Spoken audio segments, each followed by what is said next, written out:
Hey, it's Oh, us. Hey, kids, it's us, man. It's happening.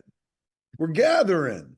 we did it. Yeah, we're doing it. It's finally happening, man. Welcome to Fat Man Beyond. I'm Kevin Smith. I am Marc Bernardin. Hey, Hi.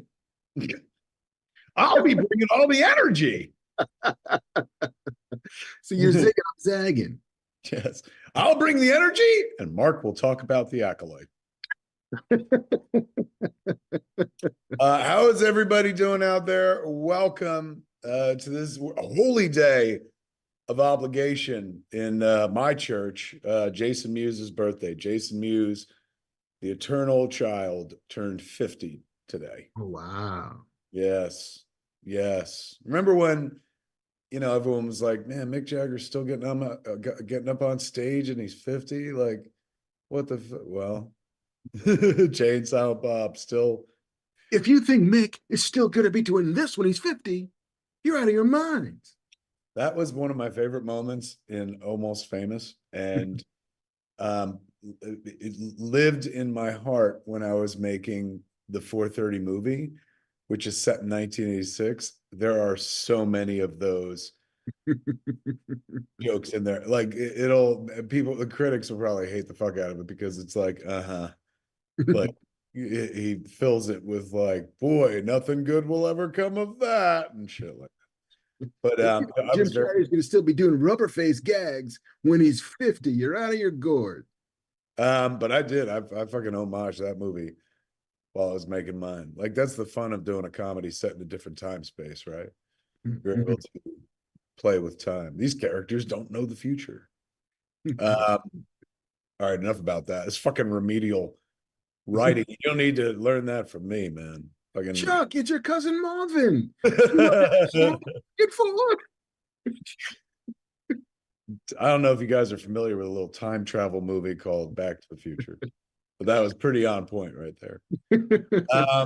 Yes, Jason Muse's birthday, Father's Day weekend. I'm on the road this weekend. I'm going to Atlanta to do shows tomorrow night. If you're in Atlanta, roll up the center stage. Then on Friday, I'm doing a show in Knoxville, and then Saturday I'm going to go see my mom, and then Sunday I'm doing a show in North Carolina. So my kid just texted me, go, "What are we doing for Father's Day?" I was like, "Whatever it is, it better be in Durham, North Carolina. That's where Father will be standing on a stage." And then I come home. So it's a pretty travel-y weekend and whatnot. So we wanted to make some time to get together to do this. I have been fucking knee deep in a movie that is not my own. For the first time in my life, I spent like the production of a movie, someone else's movie, making that movie with them. My friend Bobby, aka get ready for the name drop, Logic, who we made the music video with like a couple years ago. He made his first film, and it is fucking wonderful. I was there for the whole thing, and I was the editor, so I'm still living in the movie world. I'm still cutting the flick and whatnot, but it's legit wonderful. He is a fucking bona fide filmmaker, like better filmmaker than I am. I'm doing it 30 years. He's like cinematic with the camera. His composition is excellent.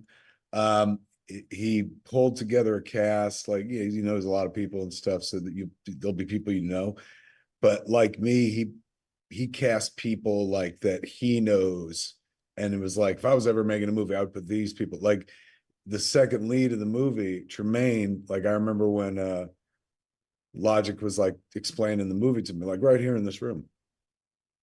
He was like, then there's this guy, and he's like, that's gonna be my friend Tremaine. He's my Jay. And instantly I understood what that meant. I'm like, oh, you found a treasure that nobody else knows about, and you're gonna be able to debut it to the world and stuff like that. And so he did that a few times in the cast, like cast people, even though you could have cast famous and stuff, cast the right people for the part, friends that he kind of wrote the movie around and stuff. It is absolutely fucking wonderful. The movie is hysterical. Honestly, funniest movie I've seen in a while, probably funnier than anything I've made in fucking years.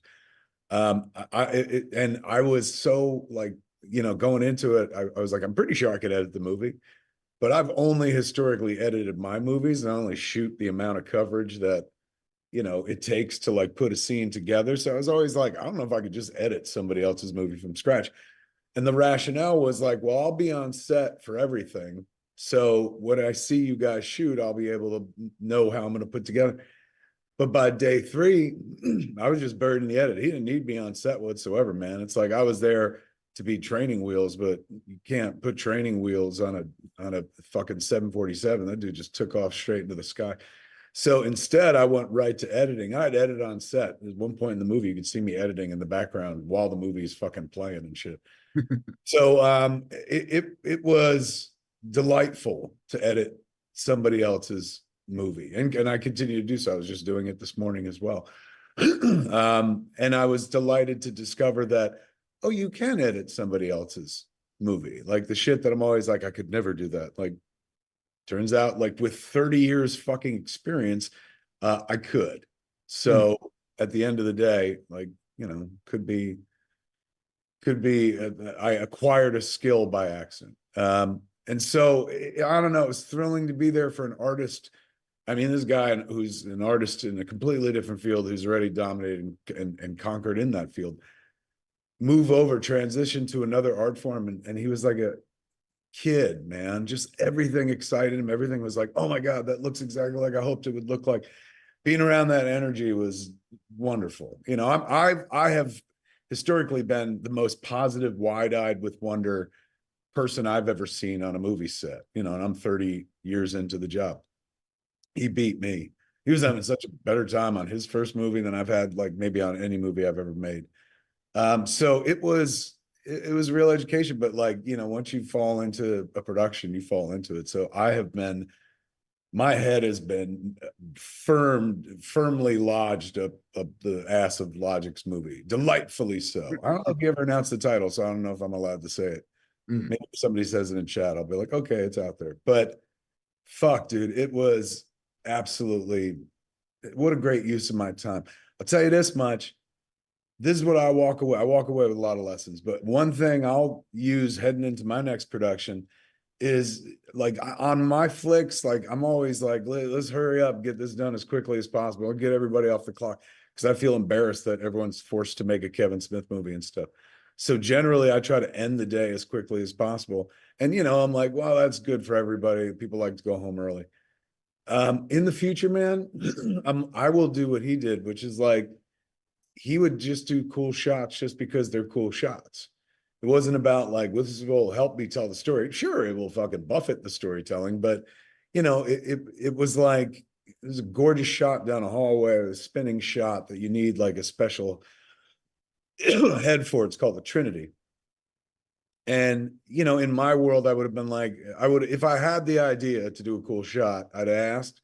My DP would have told me, I would have been like, you know what? That sounds like it's going to take too long. What a nuisance for everybody. Let's just fucking shoot standard Kevin Smith and move on. He was just like, well, let's get it. And he got it. And the shot's fucking gorgeous. Like it just floats. He had 2 operators, an amazing Steadicam operator who was an operator on the whole movie. And somebody was operating the Trinity, operating the head independently, working in connection, working with the, you know, a production designer, working with the actors, a gorgeous shot. And then Logic gave me a song, goes, put this under it. And oh my God, it's fucking like cinema. So going forward, like, it's not like I'm gonna make everybody's life miserable, because he sure didn't, but like, he took his time. He fucking shot like 8 takes of this shot until it was fucking perfect. Maybe took 2 hours, but it's fucking gorgeous. And more importantly, he did it just because like, oh my God, it's a movie. Like you could do this in a movie. That sense of like, fuck, let's play, you know, is something I'll bring to the next flick. And not to the point where it's like, and I will double our work days. I'll just take the time that's allotted instead of trying to get everybody off the clock. People who work on a film crew are very happy to work on a cool shot. That's what I fucking learned watching this. People didn't give a shit how long it took. They're like, that's fucking badass. And the end result was worth it. If that shot ain't in the trailer, I don't, you know, I'll eat my hat and shit. So that's the lesson I'm walking away. You know, every day is a school day, kids. And I'm 53. So you'd imagine like I know all there is to know. And I was meant to be there as like the voice of experience and shit. but even I could walk away learning something on somebody's first time film. I mean, he fucking, I know I sound like such a fucking fanboy, but like I wrote and directed and was in my first movie, as we all know, and I'll never let anybody forget it was called Clarks. I had no dialogue. This guy wrote, directed, and he's the lead of his movie. And he's an amazing fucking actor. Like in the movie, it's like, my God, what do you mean you haven't done this before? So I had a fucking blast. I can't wait till the world sees it and whatnot. And I like, by the time y'all do get to see it, which will be, probably months from now, I will still be laughing at shit that I'm laughing at like today. It's like I'll sit here at 3 a.m. cutting the movie and just fucking start bawling my eyes out laughing at shit that is like very funny. He got a fucking phenomenal funny cast, man. It's like I that's another thing. I'll step up my funny game too, because I was like, this movie is fucking wonderfully funny. Like the joke per minute ratio is fucking nuts, but at the same time, it's really accomplished filmmaking, man. He made a good looking film, not even a good looking first film. It's like by any fucking number, that film looks amazing, which I continue to see. I was literally just cutting before we started the show. I got like 3 scenes left, and then I'll have a final assembly. Well, not final assembly, but I'll have a big assembly and stuff. And then he comes over next week and we'll start fine tooth combing it.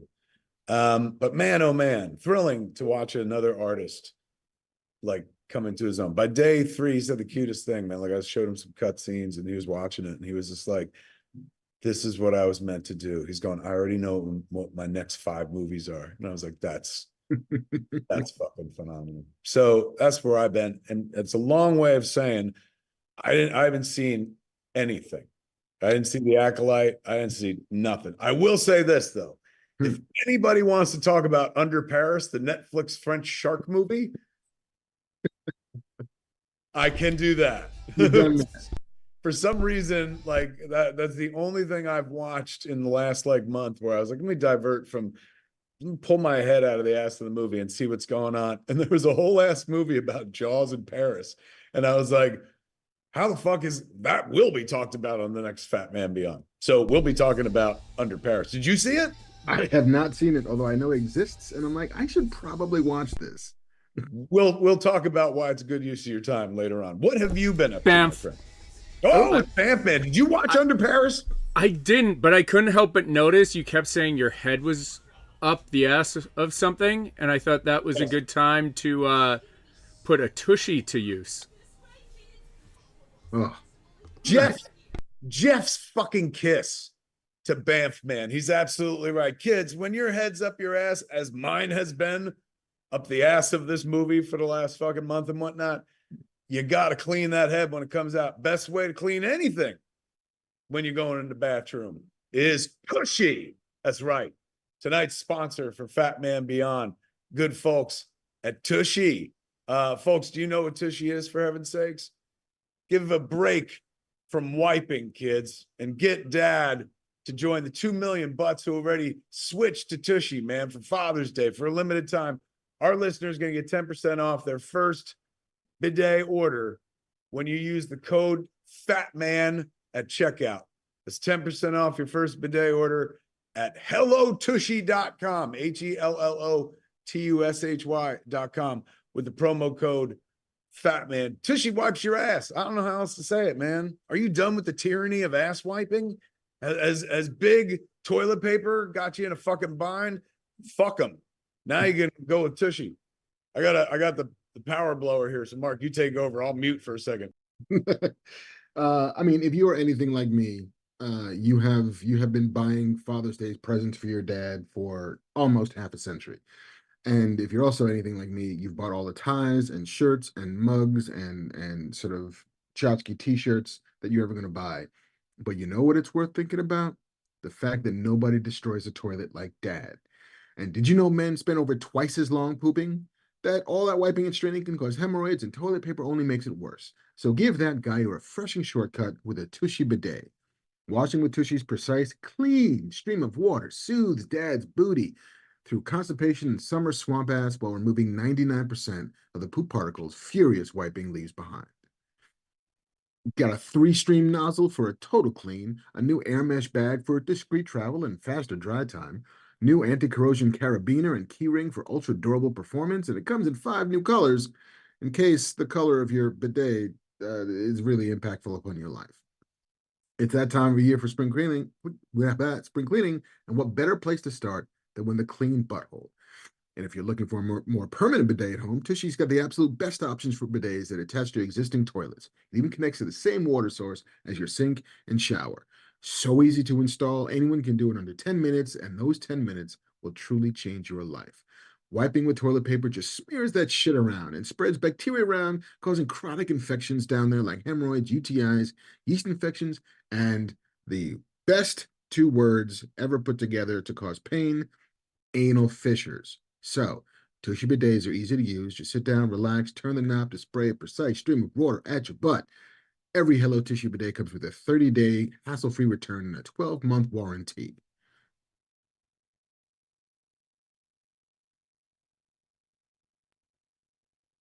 The blower has stopped. Excellent. Everything Mark said, kids, is 100% accurate, man. The good folks at Tushy, they just want to see you happy, and the happy, they say like the way to a man's heart is a stomach. Well, the way to anyone's happy is a clean asshole, kids. So 3-stream nozzle for total clean, new air mesh bag for discreet travel and faster dry time, new anti-corrosion carabiner and key ring for ultra durable performance. Comes in 5 new colors, man. That's the travel Tushy right there. Kids, Tushy got you at home. They got you on the road. What are you waiting for? One more time. Give Dad a break from wiping and get him to join the 2 million. Yeah, go ahead, Mark. Or you just, No, I'm is that the saying, points of agreement? yes. I For the hearing impaired, I am just shouting at you with my hands. was doing the same thing before. Get him to join. Give Dad a break from wiping and get him to join the 2 million butts who already switched to Tushy. For a limited time, our listeners get 10% off their first bidet order when you use the code FATMAN at checkout. That's 10% off your first bidet order at hellotushy.com with the promo code FATMAN, HELLOTUSHY.com. We thank the good folks at Tushy for still believing in Fat Man Beyond. Indeed. Thank you. We like their shit. There it is. Oh my God, what a great tagline. How goes everybody, kids? You came to fucking pop the culture and shit. Word them up. You didn't, but as JC pointed out, the ad was insanely well timed. We didn't get to dive into you. What have you been up to, Captain? I've been in like its deep prep development phase on like a bunch of things, including I'm finally taking your advice and making a feature film. Yay! However, it is Yes. a feature film that's also an anthology. So it's a bunch of little movies. Yay! That's awesome, man. In terms of making a movie, making a bunch of little movies, that's awesome. Yeah. So we're putting together, I got a team of folks. I'm getting a bunch of people to come and play with me. The hope is to put up the Kickstarter campaign just before Comic-Con. The hope is to shoot sometime before Thanksgiving. I may or may not need an editor, so I now know a guy who seems to be a gun for hire. So yeah, man, I've been working on that, which it's been wonderful, but it's taking up a lot of time. Fucking hey, man. When are you aiming? When are you thinking? Hoping to shoot this year before the end, before winter sets in, before the frost snap, and then hopefully have it done by, I don't know, summer of next year. All things. Hey, man. Well, for years I was like, make a goddamn movie. Good for you, man. I mean, you made a fucking movie already, but now you're gonna make a bigger one. A bigger one. Of a bunch of little ones. Is Splinter gonna be a part of it? It is. Look at that, man. So that's one story in the volume of stories. No, a specific character from Splinter spins out of it and then becomes the centerpiece of this anthology. Nice. Yeah. Man. Splinterverse. That's absolutely tremendous, man. Yeah, man. So, which is Well, why I hit you up the other day. I was like, hey, can you introduce me to this fella? Because I want to put this fella in a thing. right. I Have want yet to to see do who the fella is.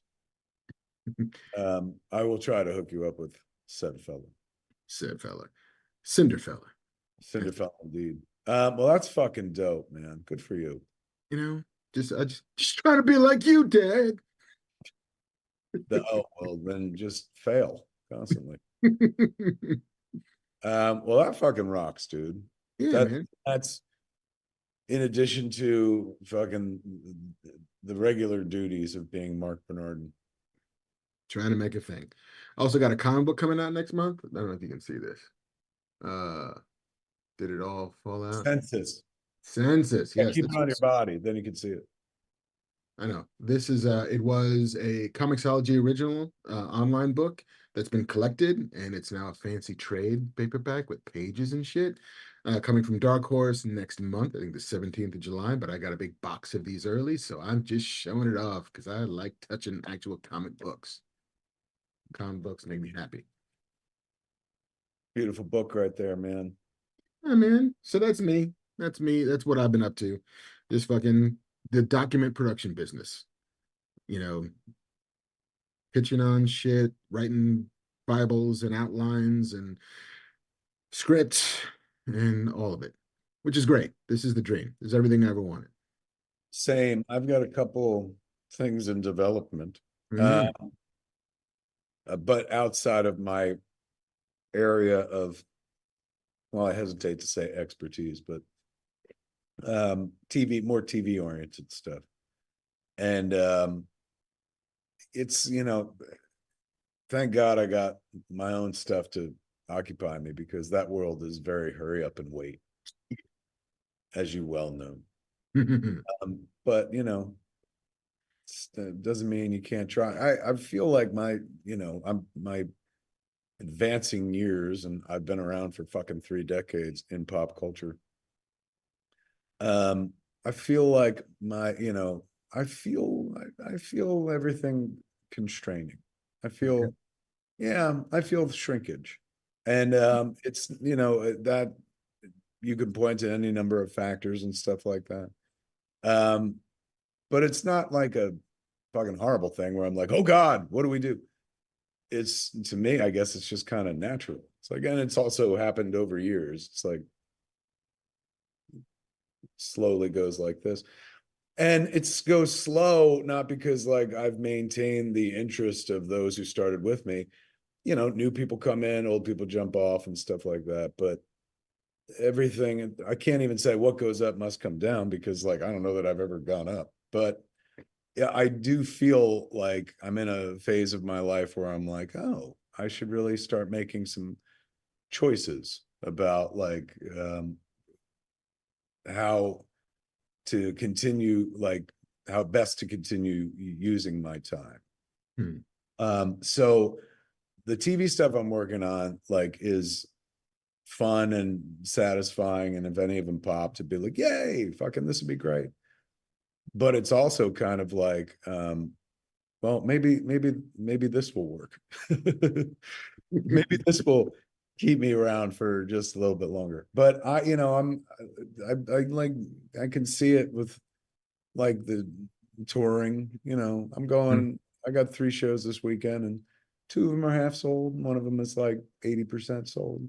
Mm. You give the show for the people that show up, not the people that like don't show up and stuff. But still, it's like, And then it's like, well, what new am I bringing to the table? Anyone who gives a fuck about me has seen me talk a zillion times. So just because I'm coming back around, it's not like, oh fuck, I've got, now I've got something worthwhile to say. So a lot of people are pointing to like to, people. I'm certainly not comparing my situation to Jennifer Lopez or the Black Keys, but like touring seems to be tough across the boards for folks. So I'm like, maybe this is the final stages of like something that I've been actively involved in for like 30 years. And maybe it's best to like read the writing on the wall or whatnot, blah, blah, blah. So it's been a weird existential period. And then also kind of burying in somebody else's world for a while, and I haven't been as active in like social media over the last year and stuff like that. A bunch of contributing like factors to like, maybe I'm certainly not like, maybe I'm fucking done. But maybe like people maybe don't need to go out, quite so often or something like that. I don't know, but I don't want anyone to be like, oh my God, it's not a fucking bad thing. It's just like a natural thing. It's like, and this has never been like, but it's been a nice, like kind of, kiddie roller coaster. Just, constantly goes around. It's very satisfying on some level and whatnot, but even the roller coaster has to shut down eventually, doesn't it, Mark? Yeah, the tiniest roller coaster heaven in the sky. Truly. Uh, I guess I should be doing this with a therapist, but I mean, we're here. yeah, it's true. This is cheaper. Yeah, I mean, it does feel like, yeah, there's always a sunrise and there's always a sunset, at least according to that song from Fiddler on the Roof. Mm. But even looking at like Billy Joel, right? Like there was nobody bigger than Billy Joel in the 80s. Like that dude was selling out Yankee Stadium, that dude was selling out the Meadowlands, he was selling out Madison Square Garden regularly. And then I think he either figured out that like I don't have any new music and I don't want to just keep doing the same thing. And scarcity became his friend, right? They're like, if I don't tour for a decade, when I do decide to go back out on tour, then I can sell out everything. The thing that he used to do with regularity became a thing he had to enforce scarcity. Otherwise, it would just be Jennifer Lopez canceling a world tour because it turns out nobody really cared that much to spend the $300 per ticket you'd have to spend to go see J-Lo at SoFi or the Forum or wherever. So the hang back feels like it's a pretty decent strategy of like, you know what, make them miss you a little bit and then they'll come back when they do. It's true. And there does, most folks are not like, um, there's doesn't look, I don't know shit about finances, so I can't fucking like speak with any sort of intelligence, but there seems to be a tightening. What is that called? We're not in a recession or anything. We're not in a recession, because Bam. actually all the Bam, man, to remind us that we should probably do a fucking show. I'm sure it's like No, I was just gonna say, you know, uh, we have done more advertising in the first quarter of 2024 than we've done in the previous 7 years that Scum and Villainy has been open. Like creating short form content. You have done more advertising. Yeah, it's Scum and Villainy, and we're down almost 30% this year. So it's not, perhaps it is just everybody's tightening their belt a little bit. Things have gotten more expensive. So, again, people aren't coming to my bar as often as they were. If you were coming every month, now you're coming once every 3 or 4 months. So I think it's across the board. It's gotten harder. Yeah. What do you think that I mean, I know nobody's here to talk about this, but what is that? I mean, some of it is inflation in that things are more expensive. Things are more expensive, aren't they? But it's inflation is not the only bellwether of a recession, right? They can go hand in hand, but also job growth is high. Like there are enough indicators that actually the economy is pretty strong, and that what we're sort of experiencing is a weird, illusory feeling of scarcity, where like things feel more expensive, but gas is actually lower than it's been for the last year and a half. Like, bread is cheaper than it was. It doesn't cost as much for a carton of milk, but it has this feeling of, in taken in totality, disposable income is not as disposable as it used to be.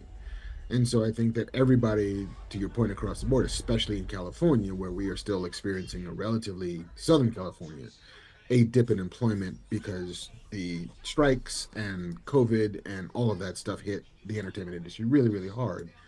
And it's yet to recover fully from that sort of 3 shot across the bow, 4 years of suckery. Um, There's I mean, also this is like for me. It's like, normally I go out and tour flicks, and we got a flick coming out this the end of the summer, the beginning of the fall, the 4:30 movie. But I don't think like I should tour it. Like it's I don't know, like the more I kind of think about things, and I'm like, I'm a live performer some of my career, a good portion of it for the last few years, a huge portion of it.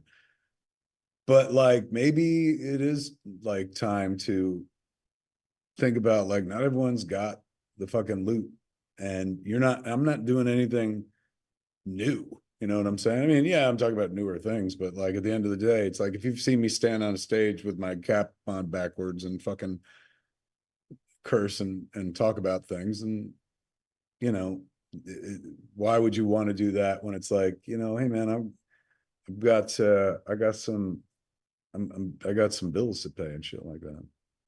yeah, and I think that the box office has been down. Like apparently it's the worst starting to the summer in 30 some odd years or whatever. That's what I'm saying. Like it's everywhere. I got some people in chat going like, well, maybe because you stopped smoking weed. I'm like, no, that's not it. It's not, and it's not like, this is the thing. It's like, it's not, I know how to read the tea leaves, and I'm fucking dialed in and shit like that. So I generally know if I fucked up and whatnot.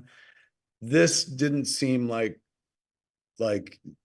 such a me thing. And I was like, there's a larger issue. And I live with my life. If it's not up the fucking ass, my head up the ass of Logic's movie, it's up my own fucking ass. And so perhaps this is just my come to Jesus moment where I've realized what others have realized before me, that like, oh, perhaps we should be saving money or something. perhaps I'm fiddling away like a grasshopper, and I should be anting it. But yeah, it's a different climate out there. And I mean, it really just look at my own spending to see that. It's like I haven't gone out and done anything. But I'm also not like, I don't go out and do much.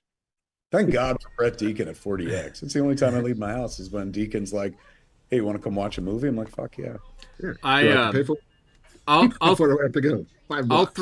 I'll throw 3 numbers at you guys. When we pre-pandemic, my cost on a Corona bottle of beer was 71 cents. It is $1.42 now, and we sell it for the same price.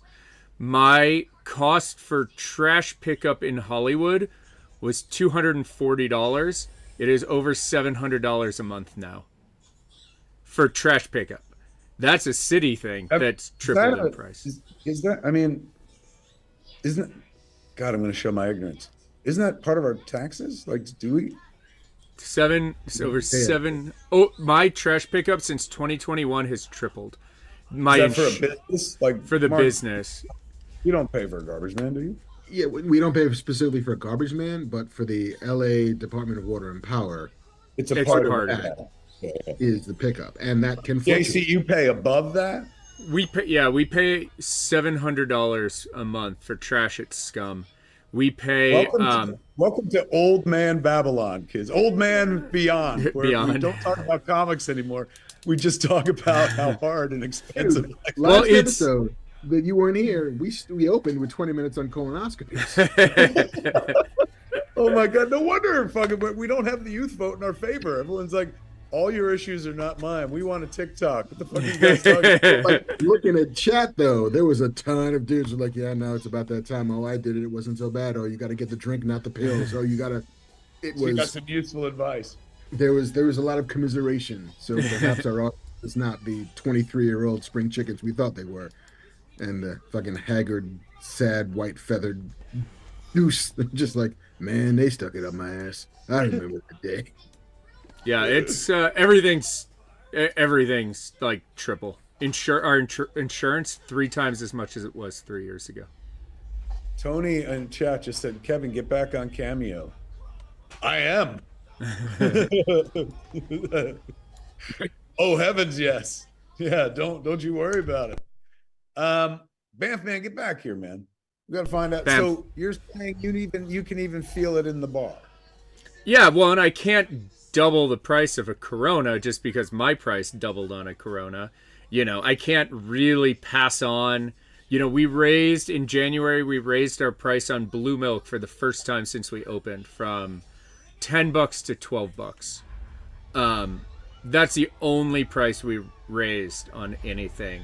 But it's crazy. Everything's more expensive. So but also because of that, people don't have as much money. So if you come to the bar and you're like, a Corona's $12? What's going on here? I'm not coming back here.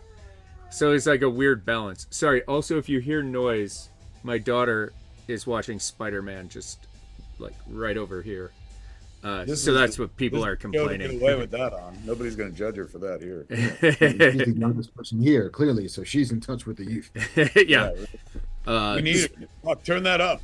Spider-Gwen is very big with the toddlers. I will let you know. Excellent. Right? Yeah, huge. And Miles Morales, also. She loves Peter, Gwen, and Miles. Omar Shafiq in chat says, "Is there any milk in the blue milk?" No, right? It's vegan. No, it's all there's no dairy in it. Coconut. We use coconut to make it milky. Ryan in chat says he'll be buying a ticket for the 4:30 movie. Where's the trailer? I've seen the trailer. It's really good. It'll be coming out soon. And I the did poster. too. Yeah, JC just saw the trailer yesterday. JC is working on the Logic movie with me. Mm-hmm. When I was there on location, Mike was the assistant editor, and JC graciously, he's insanely overqualified, but he's always agreed to assistant edit, which means he loads all the footage, and then when I'm like, how do you make the image small? He does everything that requires technical expertise. But he came over, so he got to see the 4:30 movie trailer. It's wonderful. Can I share what I mentioned to you when I was like, about the one shot in it? Yeah. So I did like 2 or 3 special effects shots. I guess there's special effects shots in the movie, and one of them got in the trailer.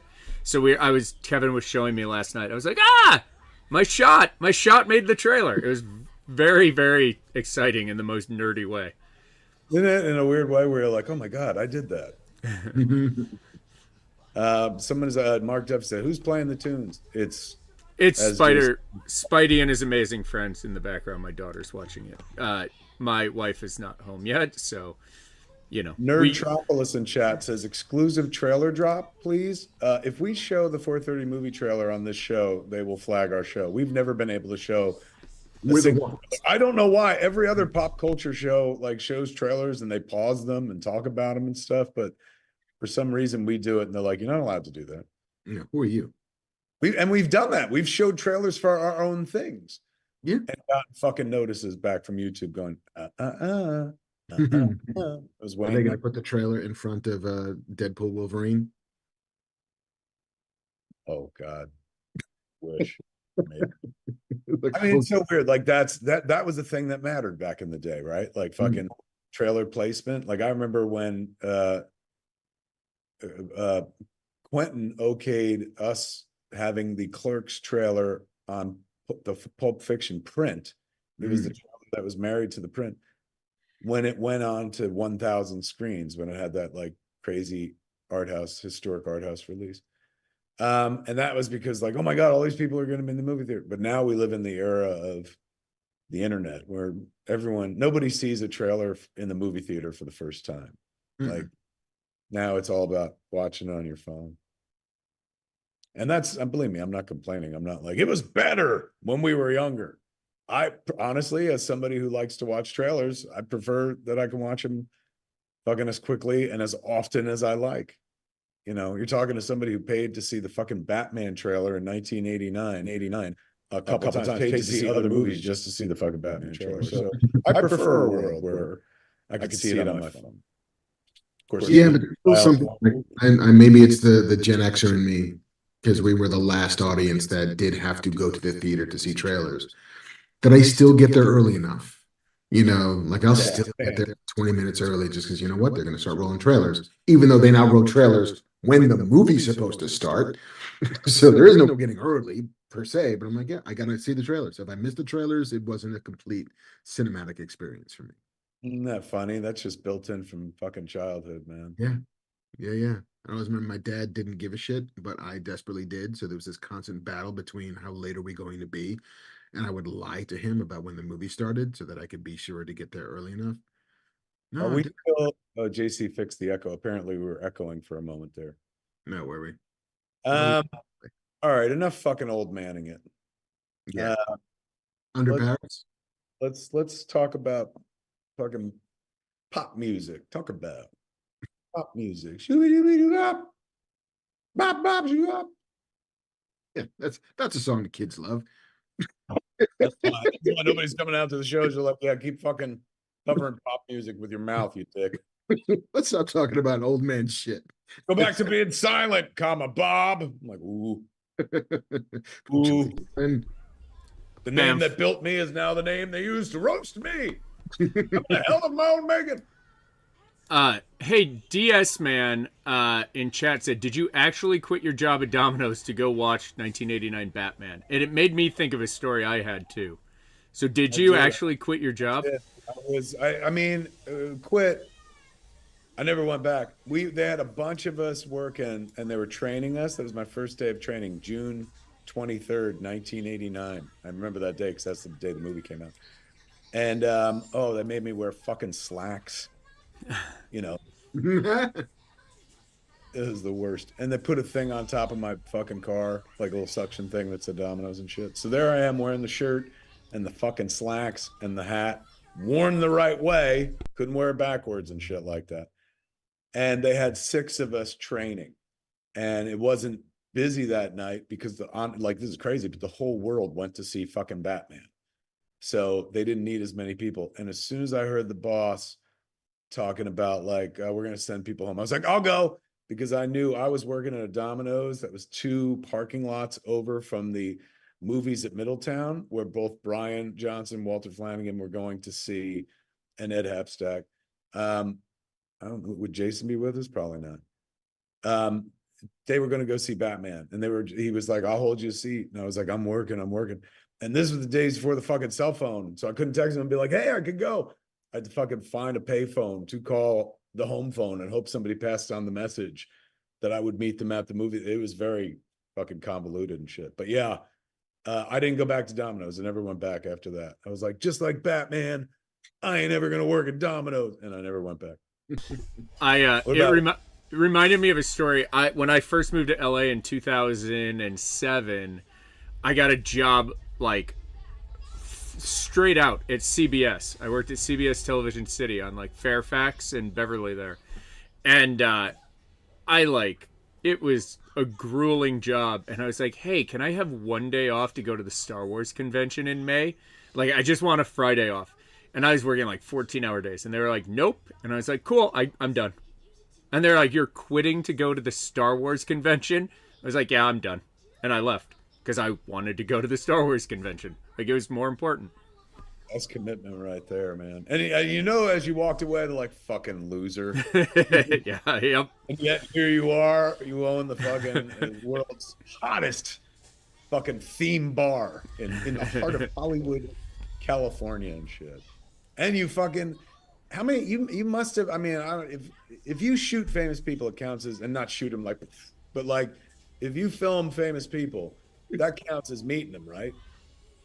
If that counts as meeting, I have met everybody. I have a story for almost everybody. Hollywood Reporter, man, you fucking sat down. You had people in front of your camera, like everybody, big fucking, not just like, hey, the people you'll see in a Kevin Smith movie, like legit famous movie people. Yeah, I mean, like, I've also like Stacey Abrams and Kamala Harris, like everybody. I've met everybody. So fuck you, CBS. Exactly. That's what I'm saying, man. You made the right decision. And you have outlived CBS TV City, which they are like paving over for like, what are they doing? Like luxury apartments or some shit? But they're in the next couple of years. Yeah. They're ceasing production at CBS TV City in the next couple of years. Going on Fairfax? Yeah. That's going away? Mm-hmm. Where will they shoot their shows? The thing is, they don't have many shows that they're I was gonna shooting. say the question is what shows, I guess. It's like Price is Right is still there. There's talk shows that are there, but there's still space everywhere in town if you needed to do that stuff. When I was there, they were shooting American Idol, even though it was a Fox show. Mm-hmm. Yeah, I've been there for shows. I mean, that was where Talking Dead shot. I don't know if they still shoot there. Talking Dead still a thing? No, no. No? Mm-mm. They used to shoot there. Family Feud was there. Yeah, and another thing was there too that I've been on a few times because I've Lot of soap operas also. And Craig Ferguson, the late show was there as well. that's right. It was the late night shows. Yeah. And Corden was there also, James Corden, because I think he just took over that studio. That's where they would do the sidewalk Broadway shit. Was in front of TV City. Yeah, man, that's going like everything is shrinking. I mean, After all that fucking like expansion and all that, like, we'll make any show, we'll make any movie. Now everybody's like, no, we lost our heads. Sorry. yeah, we went crazy for like 10 years. We're gonna start making stuff that I guess makes sense. Is that the new approach? That was I think I said it last show that you weren't on, but my next door neighbor who has kids, my kid's age, works at Warner Brothers, and she was saying that they have 30% of the shows that they used to have. I think it was 30% of the shows that they used to have. So before they were doing 10 shows, now they're doing like 3 or 4. But each of the shows are more expensive at Warner. Yeah, it's a weird time out there. Very much so. So don't chase your dreams, kids. Don't come out to Los Angeles. No, come on out, man. But you know why? Because the industry is waiting for you. You're the one that's going to save us. You need to come out here. That's what you tell them, Mark. That's what you tell them. And then, but don't quit your day job. Keep that Domino's hat. No, you there. Maybe that's what's missing. Is a new idea from somebody who's never been an outsider. Mm. Yeah, it's just a balancing, I guess. It's coming back into balance. I don't know that it was ever out of balance for me, but anyway, it is something to think about. It is indeed. While you're watching Under Paris as sharks haunt the catacombs. Look, let me tell you something. When I was watching Under Paris, nothing was wrong in the world. Nothing. I didn't have to worry about shrinking audience, bills, nothing. All I had to worry about was a giant shark in the River Seine. Amazing. Did they explain how it gets there? Oh yeah, it all Right. makes sense. If you're looking for logic loopholes, stop tugging at the string. It's fucking Under Paris is solid. This could happen. I'm not entirely unsure it didn't happen. It's a documentary. I think they presented it as fiction narrative, but I think they were like, Parisians have no idea how close they came. Let's just make a movie about it. Les Choses dans le Seine? They did some shit in that movie where I was like, wow, I did not see that coming. But yeah, like I think this should be every country should do their own Jaws, do their own shark movie. I'll take Canada, Moose Jaws. Moose Jaws. I mean, I look forward to like the Sudan's Jaws movie. Like, Yes. we're a landlocked desert country. I think that's an incredible challenge in storytelling, but that's what's going to make it so satisfying. Yeah, this is how Universal makes their money from here on out. We're franchising Jaws as a universal international market. Look, I don't want to get political and shit, but in 2024, it's too soon. But in 2028, I'm running for fucking president on the platform, a Jaws for every country. America's like, why do we give a shit? Like, because you'll watch it on Netflix and it'll be cool, just like Under Paris, man. But we'll see what they'll do under London. We'll see what they'll do. That's the only big famous city I can think of, man. Under Toronto. Under Moose Jaws. Yeah, it is a fun watch, man. But I remember years and years ago, I'm old enough, Mark, to remember when La Femme Nikita came out. Oh, yeah. And fucking, the French people that write about French cinema, like Cashiers du Cinema, all those cats are like, this is the depth of French cinema. Like, Oh my God, Bresson, oh Louis Mal, they'd be how upset. And then you know, this is one of the most American looking movies I've ever seen. There's no more, it's like because we got the internet and everybody can see each other's stuff because we all have Netflix, everybody watches each other's stuff. Style is no longer a country thing. Like, but as I watched this, I was like, yeah, this is about as far from, bicycle thief as it gets, I guess. 400 blows, stuff like that. See, true. I don't know. Oh, under Paris. But yeah, no, it's a fun watch, man. If you like fucking shark movies. And if you're like me, where you're like, why don't they do a Jaws everywhere? Which I had no idea how much I wanted until now. It took me 53 years to realize that, like, if every country had their own Jaws, the world would be a better place. We get to see what other countries find scary about the shark and whatnot. America's given them ours for years. It's like, y'all know me. Y'all know what we talk about shark movies. Let's see every other country do a shark. All right, I'm done. I'm stepping off. I look forward to the under Paris as the wild stallions of the future. Where it's like, how do we bring this global society together? Jaws will be the thing that'll be it in the galaxy. Never mind, fucking, they won't. Hunger Games is implausible, man. Number one, hunger is not a game. We all know that. Number two, nobody's gonna fucking pit children against each other. But fucking every country having their own shark movie, that's feasible. And nobody gets hurt, except, the reputation of the shark, because it continues to make it seem like this fierce thing. This movie, I ain't gonna reveal it, but there are a bunch of people who are like, yay, shark. Like, they're trying to help the shark. And spoilers here, just, you can't help a shark because the shark can't help itself. That's all I'm saying. See, but now what I want is every country has their own Jaws, meaning their own actual shark that they enter into competitions, like a Thunderdome. And that is how we solve all of the world's problems, by like, 2 sharks enter, 1 shark leaves. Oh my God. Fucking, why isn't the world coming to us for fucking questions of world peace? That's a great fucking idea right now. It's like Robot Jocks, but with conflict, sharks. Save lives. Everybody get their own fucking, like, breed. Fucking go. You can go for it. You can robo shark it and shit. Whatever the fuck. It could be like the robot war battles and shit. You could do. I mean, it's cruel. Don't do that to a fucking shark. I wouldn't do it if I was in charge. But, like, some country like Russia would be like giving them iron jaws and shit like that. But whatever, anything goes in, fucking the Jawsathon and shit. Speaking of which, Jawsathon coming to Smodcastle Cinemas this June. I think it's like June. Thank you very much. No, that was nice. SmodcastleCinemas.com. You get tickets right now. We got the Jawsathon coming on. We're going to watch every Jaws that is ever made in a row and shit. Bear is driving. We're going to show the cartoons again and shit. Come on out to Smodcastle. I've been away for a month, so I'm going to come back and do some stuff. Anyway, what a great time. I got squirrels outside. I'm a big nut enthusiast. That sounds exactly as dirty as I meant it.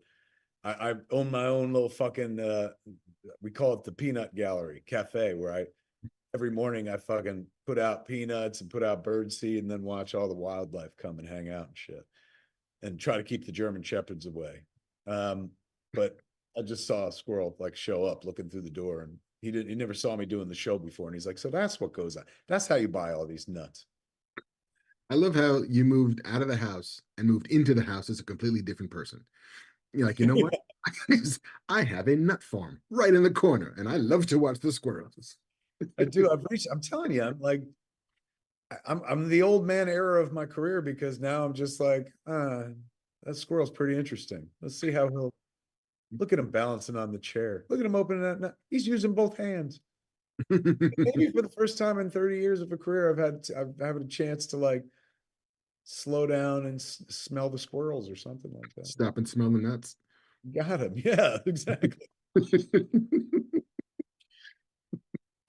These nuts. Anyway, what a great segue to the latest Star Wars show, The Acolyte. So you, as we established, you have not seen The Acolyte yet. I have not. I mean, will I get to it? I don't know. Maybe eventually. And that's not me being, I've got issues and shit. If I had any issue whatsoever, and it's not an issue, but I joined Star Wars for Luke Skywalker, and I know it's getting harder and harder to make a Luke Skywalker thing, and people's like, if this is to survive, it needs to move beyond Skywalker, and I'm just when somebody's like, this takes place before Luke was ever born, I'm like, okay, I will get there eventually, but what, I always felt like Mark or JC will tell me that, like, if I got to rush to see it, but this ain't me picking fights and shit. Please don't fucking go out there and be like, he's being controversial. I'm not. I just want to watch the squirrels. That's all. Leave me alone. That being said, though, like, I like, and I'm not saying it should always be this way. This is me personally. This is not tribalism or something like that. I just like the Star Wars movies when they're about Luke Skywalker and adjacent to Luke Skywalker and Anakin and going off of that spine. Like, that's me. That's my preferential taste. So if at the end of this journey they're like, oh, you know what the last shot is? Fucking Luke Skywalker. I'll be like, well, guess what? Then I'm there. But right now I've just been busy. I've been making art and stuff. I've been on somebody else's flick. So I've not had the opportunity. Full disclosure, I also haven't seen X-Men 97, but to be fair, like, X-Men, the cartoon was more Jay's thing. I'm not familiar with it and I respected it, but I wasn't as like, oh my God, it's religion. Although I have not heard enough, or I haven't heard anything but good stuff about X-Men 97, to the point that I might actually watch that, even though the connective tissue for me isn't quite as emotional as it is for people like Jason or even JC. If you're going to choose one, I can tell you which one I would watch and which one I would not. Yeah. X-Men 97. Like, twice before you move into Acolyte. So, from, JC, Riefenberg, Scum and Villainy owner. Yeah. So it's a statement. It's a statement. Something's being said here. Have both of you watched it? The Acolyte or X-Men 97? I've not seen X-Men 97. The Acolyte. Yeah, I watched the first two. The first two episodes dropped at once, and then today, was it, or last night, or yesterday at 6 p.m. for a midnight drop on Wednesday. They drop it at 6 p.m. on Tuesday. Yeah. So I'm all caught up, and like, the reason I was excited for this show is that all of the messaging, the ads, that first poster that had like a lightsaber with a red blood streak that looked like it was a red lightsaber, like, we're doing evil in the Star Wars universe. We're about that life. This is going to be a darker show. This is going to be, we're not dealing with the sunny Jedi. We're going fucking full dark, no stars. And I was like, great, give me that. I long for a shift in perspective in this universe. Every story has been Jedi adjacent, if not straight up about fucking Jedi. And Jedi can be humorless pricks. They really can be. They can be space cops, they can be space priests, they can be space people who wield authority and power, somewhat unchecked by very much of anybody. Was this your, sorry to interject, was this your take on the Jedi when you were a kid? Or, I mean, as a kid, you kind of, you only had 3 stories to go on. Right. And you only ever saw like a real fucking Jedi as a ghost. No, the Jedis you rolled with was like Luke Skywalker and 3 dead guys. And so you never really got here's what a lot of them feel like together. That's what the prequels were. The prequels were like, we're going to go into this chamber where there's a dozen Jedi sitting around. Nobody's making a joke. Nobody seems to be having fun. They're just going to be passing edicts and setting up laws and rules that seem to be to fit them and nobody else, And hey, I was still on board because I love a laser sword and I'm cool with that. And we have been taught over generations that the Jedi are good guys. Except what if they're not? What if, and if anything, the last 10 years I think have taught humanity, if not America, that hey, maybe the people we put our faith in to be the protectors of things might not be the best people ever. Not everybody who carries a lightsaber is going to be good. And so, what is that story like? What is the story like of somebody who could give a shit about the Jedi, who's actually their lives were made worse by the Jedi? I'm like, hey, show me that. Show me why the Sith formed. Show me the vacuum that they filled, the answer that they were, the question they were the answer to. And I'm like, oh, okay, give me that show. That seems cool. And the first episodes were not that. The first episodes were, oh, here's a bunch of Jedis being awesome, and then here's these villains who are doing bad things to Jedi. Here's this girl who wants to kill them for reasons that will be explained at some point, but okay. And here's a band of Jedi who, like, a seem like Jedi. They seem like space cops, and I just found myself a little like, okay, where's the darkness? Why does it look like every other Star Wars show I've ever seen? Why is the pace both somehow incredibly fast, but nothing is happening? Like, and it dispirited me in a way. Like the decision that I'd made, I think, it was Secret Invasion that broke me of the necessity to have to watch every Marvel thing ever. I think that same, like Ahsoka might have done that for me in Star Wars, which is do I need to watch everything? I don't know if I do. Like maybe some of these just aren't for me. Um, and so I was thinking after those first two, I was like, I'm not sure if this is the Star Wars for me. And then episode three, which was kind of the show that I wanted it to be. And I understand me wanting a thing is not going to be the thing that delivers it, but it feels like that was the show that was promised me. It's a series of characters who do not like what the Jedi stand for, do not like the overreach into their lives the Jedi represent. Mr. Smith. Hold that thought. Just if in case folks come in late, FM Works Factory in chat was like, hey, pro tip, turn off the music background. It's annoying. We don't have a music background. Banff Man has a little kid and she loves watching Spider-Man cartoon. Is that still the thing, JC? Yeah, although it looks like she left and left the cartoons on. So I'm gonna go check and turn off. This was just a moment, an opportunity to take to point out that like the joy of a child watching a Spider-Man cartoon is something we should all celebrate, even if it is annoying background music.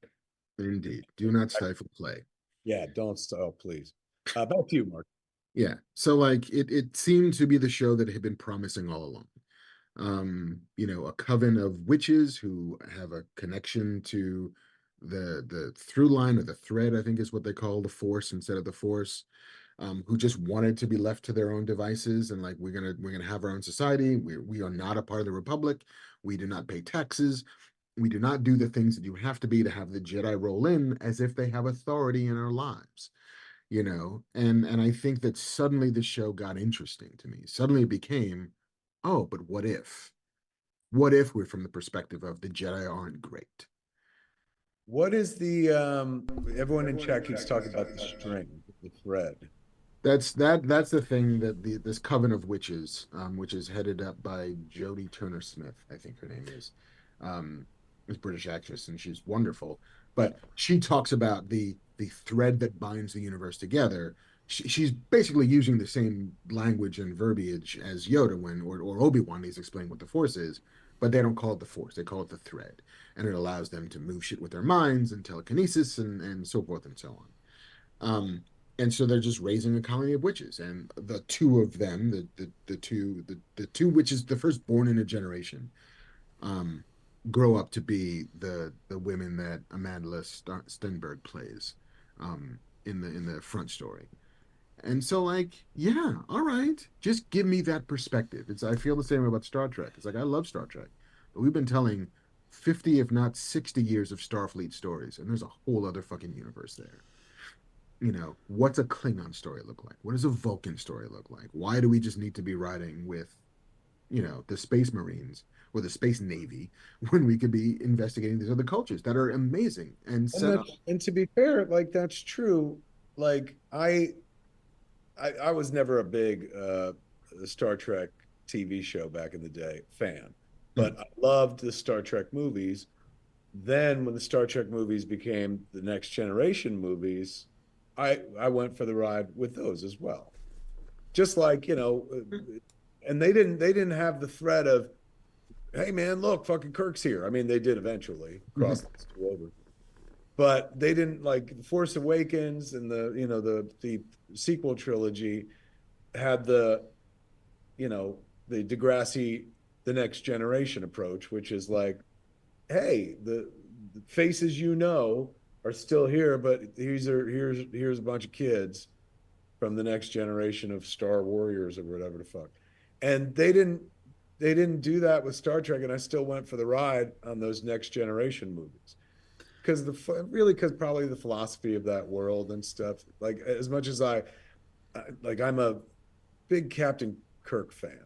The older I get, the more I'm a Captain Kirk fan. Like him in fucking Star Trek 2, where he talks about like the no-win scenario, the Kobayashi Maru, the whole scene about the Kobayashi Maru, where he's just like, I don't like to lose. Just so like that is, I could never be that guy in real life because you sooner or later you lose. And you could try to fucking work the system or work against failure, but failure is inevitable. But for a fictional fucking character to be that fucking cocksure, like, and just even in his mythology to have him like fucking rig the test and beat it just because he was like, there is. And then the beauty mark of Star Trek II, The Wrath of Khan, a little late to the table, but let me share it. Do it. Is in the very same movie, he has to face the no-win scenario. Mm-hmm. And it's not, he doesn't have, and I'm going to fucking cry. His bestie knows that he could not fucking handle that. And knows that the only way that he can fucking propel them all forward is to do it himself.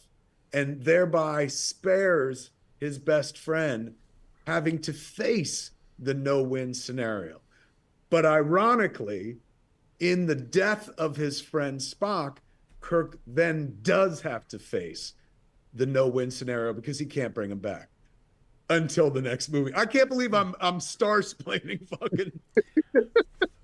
But I'll say this all together. But look Kevin, at the no-win scenario is life, and everybody loses. And that is what Kirk discovers in that movie. It's like, you show me a guy I haven't seen in 30 years who wants to kill me, and then a son who'd only be happy to help. How do I feel, Carol? I feel old.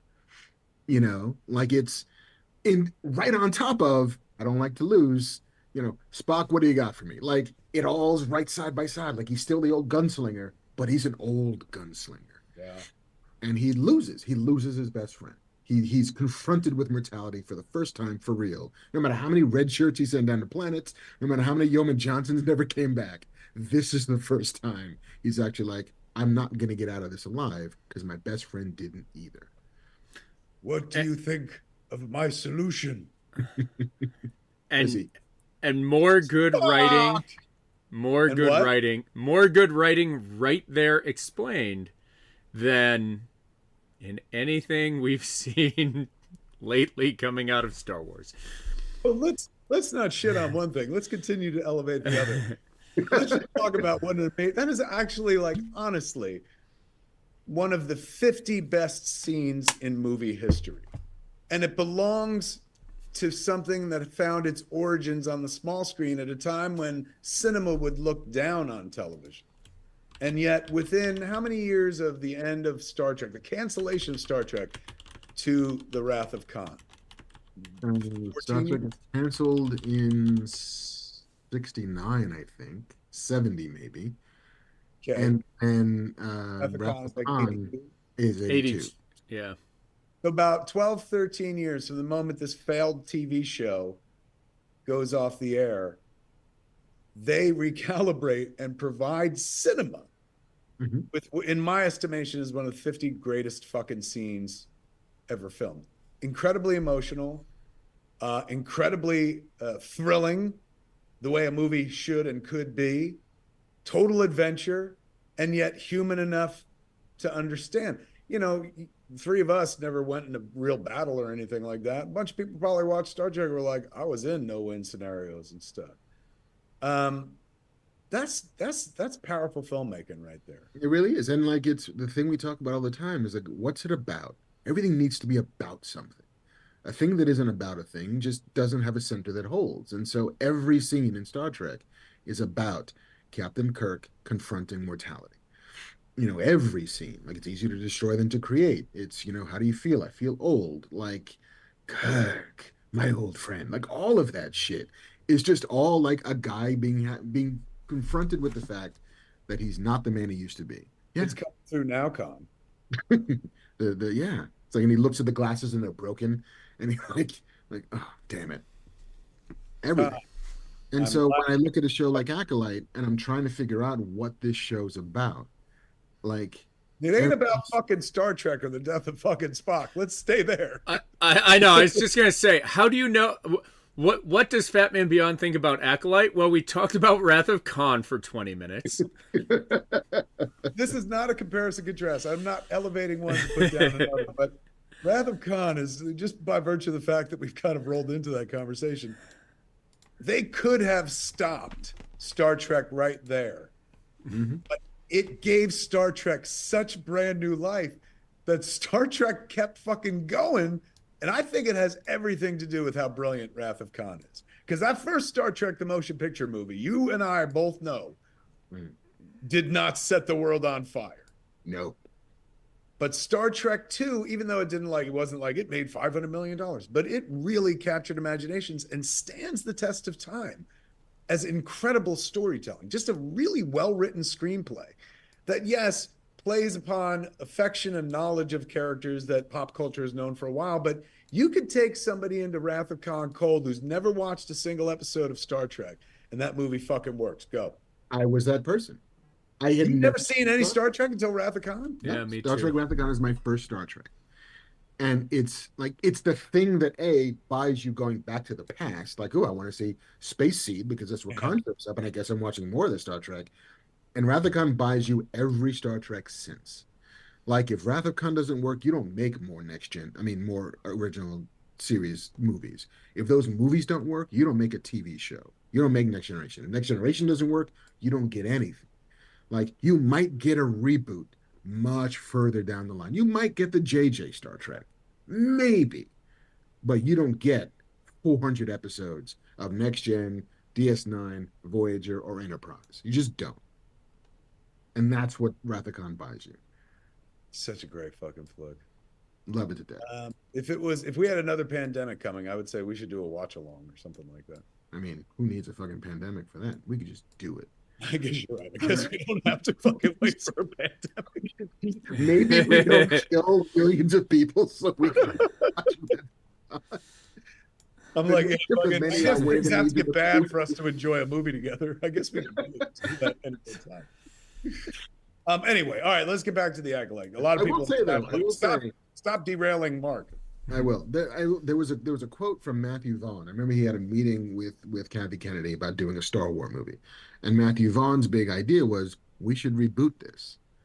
Like, why are you not telling Luke Skywalker's story again? Why doesn't every generation get a version of this?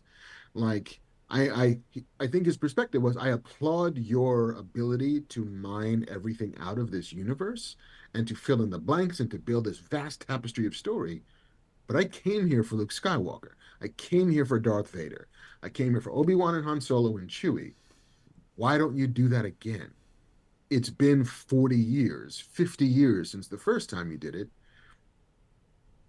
Everybody else is doing this. It is how you keep these things vital. Like, remaking these things don't actually feel like surrender if you can. You bump into that at all? I did it first. Like, I was like, dude, what the fuck are you talking about? Like, I don't want to see anybody else play Luke Skywalker. But I said the same thing about Captain Kirk. It's like, I don't want to see anybody else do Kirk. Like, there's nobody else who can pull that off except for William Shatner, and he's not going to do it. So just retire the jersey, and we'll tell new Star Trek stories. But the idea that interpretation is what gives you immortality is very, very powerful. Like, you don't get, like, somebody else will play Indiana Jones at some point because that character is too good to let die, with no more Harrison Ford. We've had Batmans, we've had Bonds, we've had 1,000 fucking, Sherlock Holmeses, like, as a culture, we are good with this. Hamlet doesn't survive, Shakespeare doesn't survive unless every generation gets to reinterpret it and breathe new life into it. And so, why do some of these things feel hallowed in a way that other things don't? And maybe, yeah, to your point, I want Luke Skywalker again. Like, I don't necessarily need Mark Hamill. Love Mark Hamill. Don't need, James Earl Jones or David Prowse. I don't need Harrison Ford again. I need these characters back. I need them vital again. I need the stories to re-energize and re-engage again. This is relevant to the conversation, but Kay Rogers in chat just said Raiders of the Lost Ark released 43 years ago today, June 12th, 1981. Yeah. I was there with my father. I wasn't there opening night with my dad. I eventually went to go see it and got the shit scared out of me, but my old man brought me opening day. He was like so dialed in for it. And then I've told the story many times, exploded with fucking exuberant joy during the movie, man. Like never talked during movies. And he was like, oh my God, this is just like the cliffhangers I would go see with your Aunt Barbara when I was a kid. This is amazing. I can't believe they're doing this again. You having a great time? I'm having a great time. It's like he was doing coke off my mom's rack before he went to the fucking movie. And that was honestly like made an impact on me. Part of the reason I eventually went into fucking movies was watching a movie have that kind of impact on a person that I thought I knew through and through. By the time I saw Raiders of the Lost Ark, I was 10 years old. I'd spent 10 years with my father. I had him figured out. And that day I got to meet the guy who wasn't my dad, but the person who just loved a thing, was a fan of a thing and stuff. Never seen him so emotive about something that wasn't real. That made its impact. But yeah, at Smog Castle Cinemas, back when it was the Atlantic Highland Cinema. Yeah, and then I grew up and bought the movie theater. That's how much my father enjoying Raiders of the Lost Ark impacted me. Years later, I was like, I can't let this theater go down. This is where my father fucking showed me his true face. Sounds grimmer. Scott's going another tangent. LOL. Hey man, this is nothing but a tangent show. We always get back to where we were. We're trying to break up the medicine that we know Mark's Acolyte review is going to be. There isn't much medicine, like honest to goodness, because I think episode 3 showed kind of what the Acolyte could be if that's the version they keep steering into. It is always early to render real judgment on a complete work when you've only seen a third of it, maybe. But like, I don't know how much more fidelity I can offer this particular universe, unless they find ways to breathe life into it. And I've said it to JC. I've said it I think on the show. I feel like Andor is the worst thing to happen to Star Wars, because now everything has to live in the shadow of Andor, and Andor's great. And so what used to be just fine now is like, but you could have done that. They could all be that if you let that happen. And the fact that they're not is just a little diminishing to me. I don't know if it's clearly like Tony Gilroy and Beau Willimon and Dan Gilroy and the team they've assembled are fantastic writers, among the best to do the job. And so it's hard when like the Yankees are sitting there just fucking hitting home runs all the time, and you're just trying to be the Oakland A's putting together a team that might make a run. Sorry for the sports analogies, everybody. I just watched Moneyball. You lost me. I'm like, wait, what? What is that? The issue though with your analogy is that the Oakland A's aren't capable of the same payroll as the New York Yankees based on the size of the market. And the Acolyte could very easily spend the same amount of money to recruit the same level of talent as, right? George Steinbrenner's paying for all of it, and now we've lost the entire audience. But, so I don't know. The other thing is, yes, I agree 100% with the Andor comment. You're also, if you're a Disney Plus subscriber, you're also coming off X-Men 97, which I know you guys haven't seen, but X-Men 97 gave you a holy shit moment every 8 minutes. Every 8 minutes you had a holy shit moment for 10 episodes of that series. So you never were like, what am I watching? Why am I watching this?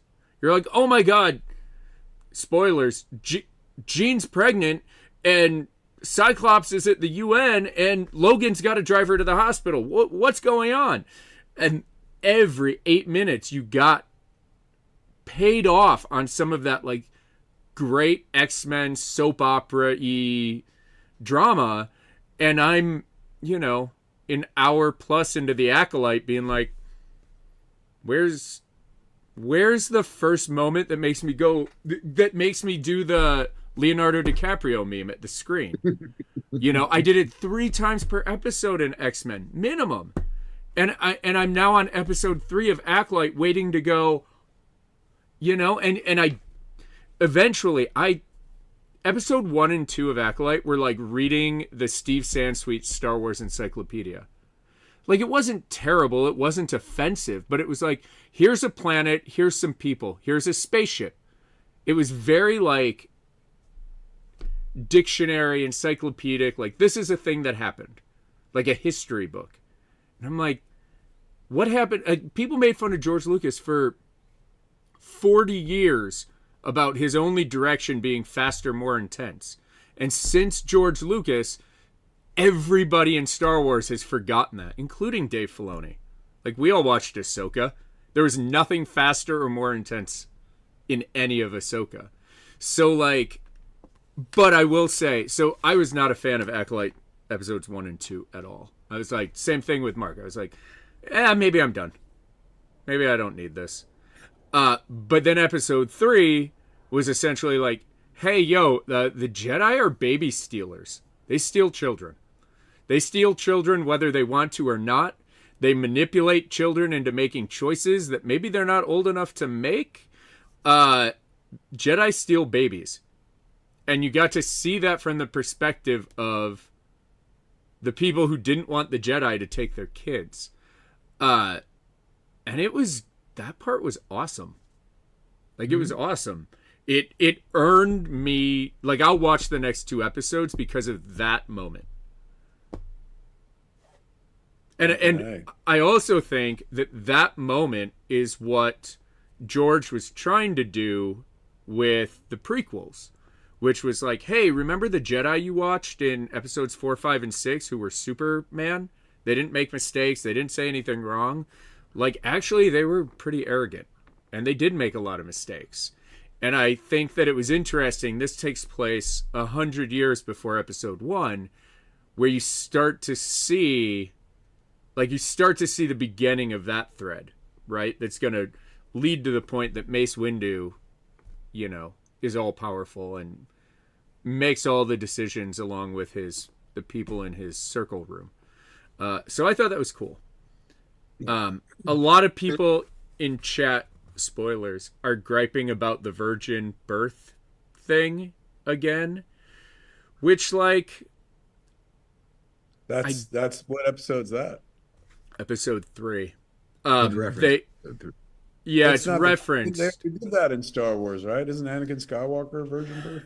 Yeah, and so I understand kind of fans coming up against that, because it's like, well, the whole thing is about Anakin, like the son of God, the son of the Force, and these 2 witches can do the same thing. Does that cheapen 40 years of Star Wars?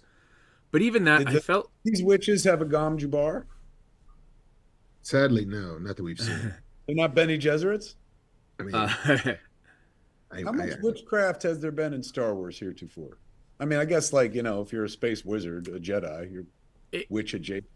Have they always been making like this? Have the Sith has that always been meant to be an allusion to witchcraft? Or no, it's so in the first like Sith witch was a book called Courtship of Princess Leia that came out in like 1994 maybe, by an author named Dave Wolverton, and Luke Skywalker goes to a planet full of Force users where there's good witches and bad witches, and the bad witches, I think they all ride Rancors.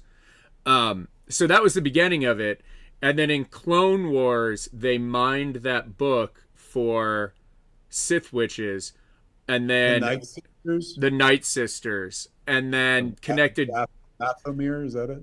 Yeah, connected Darth Maul to being like one of the male of that species, and then that comes back around big at the end of Ahsoka. So now it's canon. Mm-hmm. Star And Wars also, is out there with more witches. but is there a functional difference really between like magic and the Force? I, Like, I I think that's the point. I think it's like different names for the same thing, right? Is it, everybody has a different name for their god, and I think the witch magic is a different, words for the people who manipulate the force to their will. But yeah, I don't know. Acolyte, like, I'd rather watch that than Book of Boba Fett again. yeah. Rather watch that than Obi-Wan Kenobi again, which I found kind of offensive. What Maybe did you find Mando out season 3. about Obi-Wan Kenobi? Uh, the idea that Obi-Wan Kenobi and Leia have a romp through the galaxy, and then Obi-Wan dies, and Leia's like, yeah, it's cool. And Luke's like crying. He's like, the old dude in the desert I met 6 days ago is gone. What am I going to do? Leia's like, the dude who saved my life? Whatever. Honestly, that was kind of like, that was the thing I had to get over. Not in any fucking like way I where it's mean, like I need to go to therapy and shit, but it's like that I bumped into that hard. I'm like, hey man, I've seen those movies an awful lot. She never once even looked at this old man like she knew who the fuck he was. Never crossed paths. She never sees him in Star Wars, right? Just from a yeah. distance. I mean, I guess the argument would be, help me, Obi-Wan Kenobi, you're my only hope. How would she know? That would be the counterpoint, but also her dad. Which you see in Kenobi. And when she left that message, she was like, years ago you fought with my dad in the Clone Wars, not years ago we went on the adventure of a lifetime. Yeah. Remember the Apple Dumpling Gang? You and me were both in it. It was great. Also, that was my only issue with that show, but I didn't find that offensive. I was just like, that's pushing. But you know what? Maybe they got to push in order to create new stuff, and that was old stuff. I liked Obi-Wan because I did think it was like a kind of cute adventure with her. But fucking Darth Vader coming back and fighting Obi-Wan was fucking dope. No, everyone. I mean, the entire show, and I liked the path they found to make those Obi-Wan Darth Vader battles make sense. But there's never any jeopardy whatsoever in that entire show because every one of those characters needs to survive, and they all need to survive, and Luke needs to not know anything about any of this shit. Leia needs to apparently forget all of this stuff at some point, and every time there's a laser battle, nobody we care about is going to die. And not that death is the only way to give stakes, but when there's laser swords, then yeah, that might be the way. Both people are going to survive this duel. I know that. It's also like Luke got chased through the fucking desert by a Sith that he conveniently forgets. He's 8 years old. Leia's old enough to go on an adventure. Luke forgets 10 years later that he got chased through the desert by a murdering person with a lightsaber. Like, give me a break. Like, I don't know. Hey, man, maybe it's a traumatic memory. And he just yeah, I don't know. Anyway, I'd rather watch it. Maybe when he was on the rock in The Last Jedi and shit, as he was giving his all, he was like, "Oh yeah, that fucking happened." Ugh. And then empty the mental suitcase and everything came tumbling out. I will say this in defense of the first episode of The Acolyte. It was nice to see Carrie-Anne Moss doing martial arts again.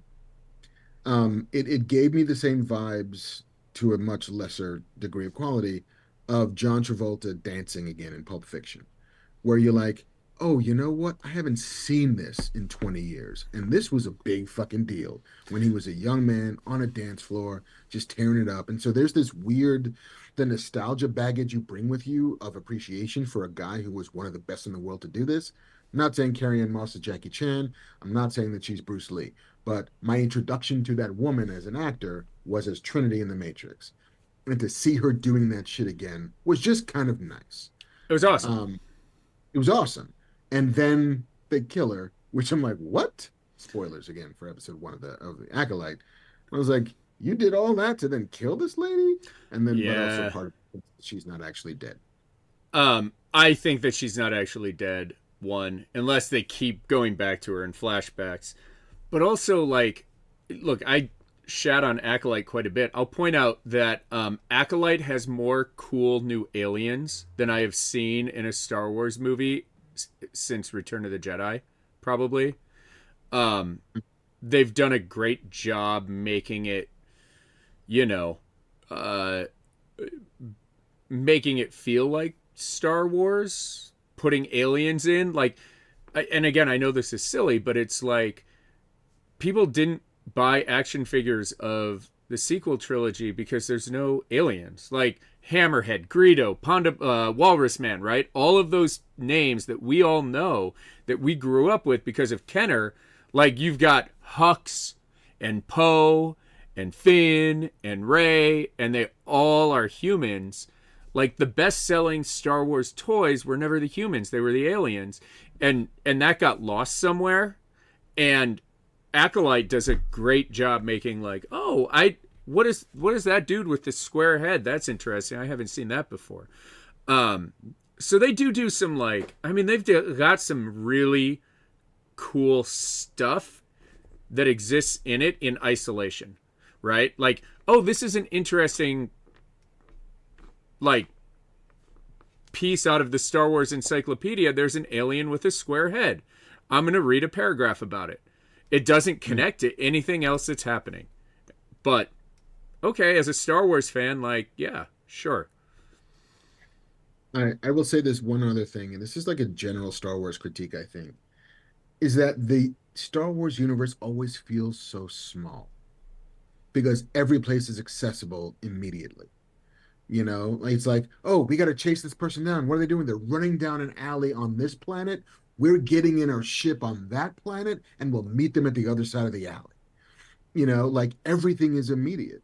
And consequently, everything feels small. And like Coruscant is a planet that's a city. How is there not just a fucking Coruscant show? Like, how does that not feel like the biggest place in the world? How does it? I mean, we've all been to Manhattan. We all live in Los Angeles. These places are massive, you know, and live in it. Show me this world that you built. Show me the textures of it. Show me, you know, more than your space diner and your whatever, your weird space alleys in Attack of the Clones. But like, give me the real underbelly of this world and live in it. Like this could have all been on Coruscant and it wouldn't have been a problem, you know. But the necessity for us to fucking planet hop, for us to hop in warp speed and hit hyperdrive feels like it then renders us in this odd petri dish of this is here, that's there, that's there. It's cool, no problem. And I'm there.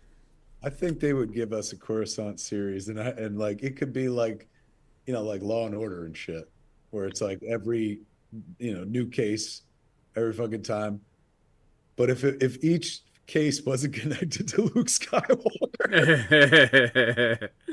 I would be like, I don't know. And the writers are like, look, we're finding it very hard to connect Luke Skywalker to petty theft, fucking kidnappings. Like, it's a lot of crimes on Coruscant. Can't we move away from Skywalker? I'm like, no. Gotta be connected to the Skywalker family in some way. It's fine because what happens is the blood sample that Qui-Gon takes of Anakin is still in the Jedi archives. And so they can actually keep cloning Skywalkers based on that little nodule of blood that showed how many midichlorians are in it. So that's who does the crime every week is a Skywalker clone. yeah. I mean, that's the real Clone Wars that Obi-Wan was referring to. It's like there's a clone gang that it's lives more like a clone psyop than anything else. Fuck. All right, so Acolyte, you're still watching. It's wait and Yeah. see. It's, you know, on the fence. I'm seeing here in chat a lot of people quoting the budget on this show, which is I don't remember that really ever happening in the past. People knowing what a TV show costs, but this TV show apparently costs $180 million. I don't know where it went. I mean, budgets are to a certain degree meaningless these days. Yeah. because, you know, like I remember talking about or discovering that the budget on Fall Guy was like $140 million. And I'm like, how? How do you spend that much money on punches and falls and car chases? How? And It's so, someone in chat just said the body of Kirk is available in Picard season 3. Is that true? body of Kirk? Yeah. Do they reference it at some point, like the body of Captain Kirk? I know we're trying to talk Star Wars, but I was always really disappointed how Kirk went out of the Star Trek universe. I don't remember. I mean, I only saw Picard season 3 once, and I don't remember. I mean, but they might have. I mean, anything is possible in Star Trek. Everything. Um, Headline: During middle of Star Wars conversation, Star Wars aficionado Kevin Smith keeps twisting back to Star Trek and Captain Kirk. I'm here. Look, I'm here for all the stars, but today I'm very interested in Trek for what it is. It tickles me. It tasks me, and I shall have it. Well, there it is. There's your view of the Acolyte. Unless you guys got anything else you want to put out there. I don't. It is as Chad has said. It's 3 episodes in. I'm not rendering a full-on opinion. I'm just saying. I feel like it's trending upwards for me. Was not in love with 1 and 2. More intrigued by episode 3. We'll see where it goes from here. Mm-hmm. Arnon Williams, I think it is, or Arnan Williams in chat says, yes, Kirk's body is stored at the Daystrom station.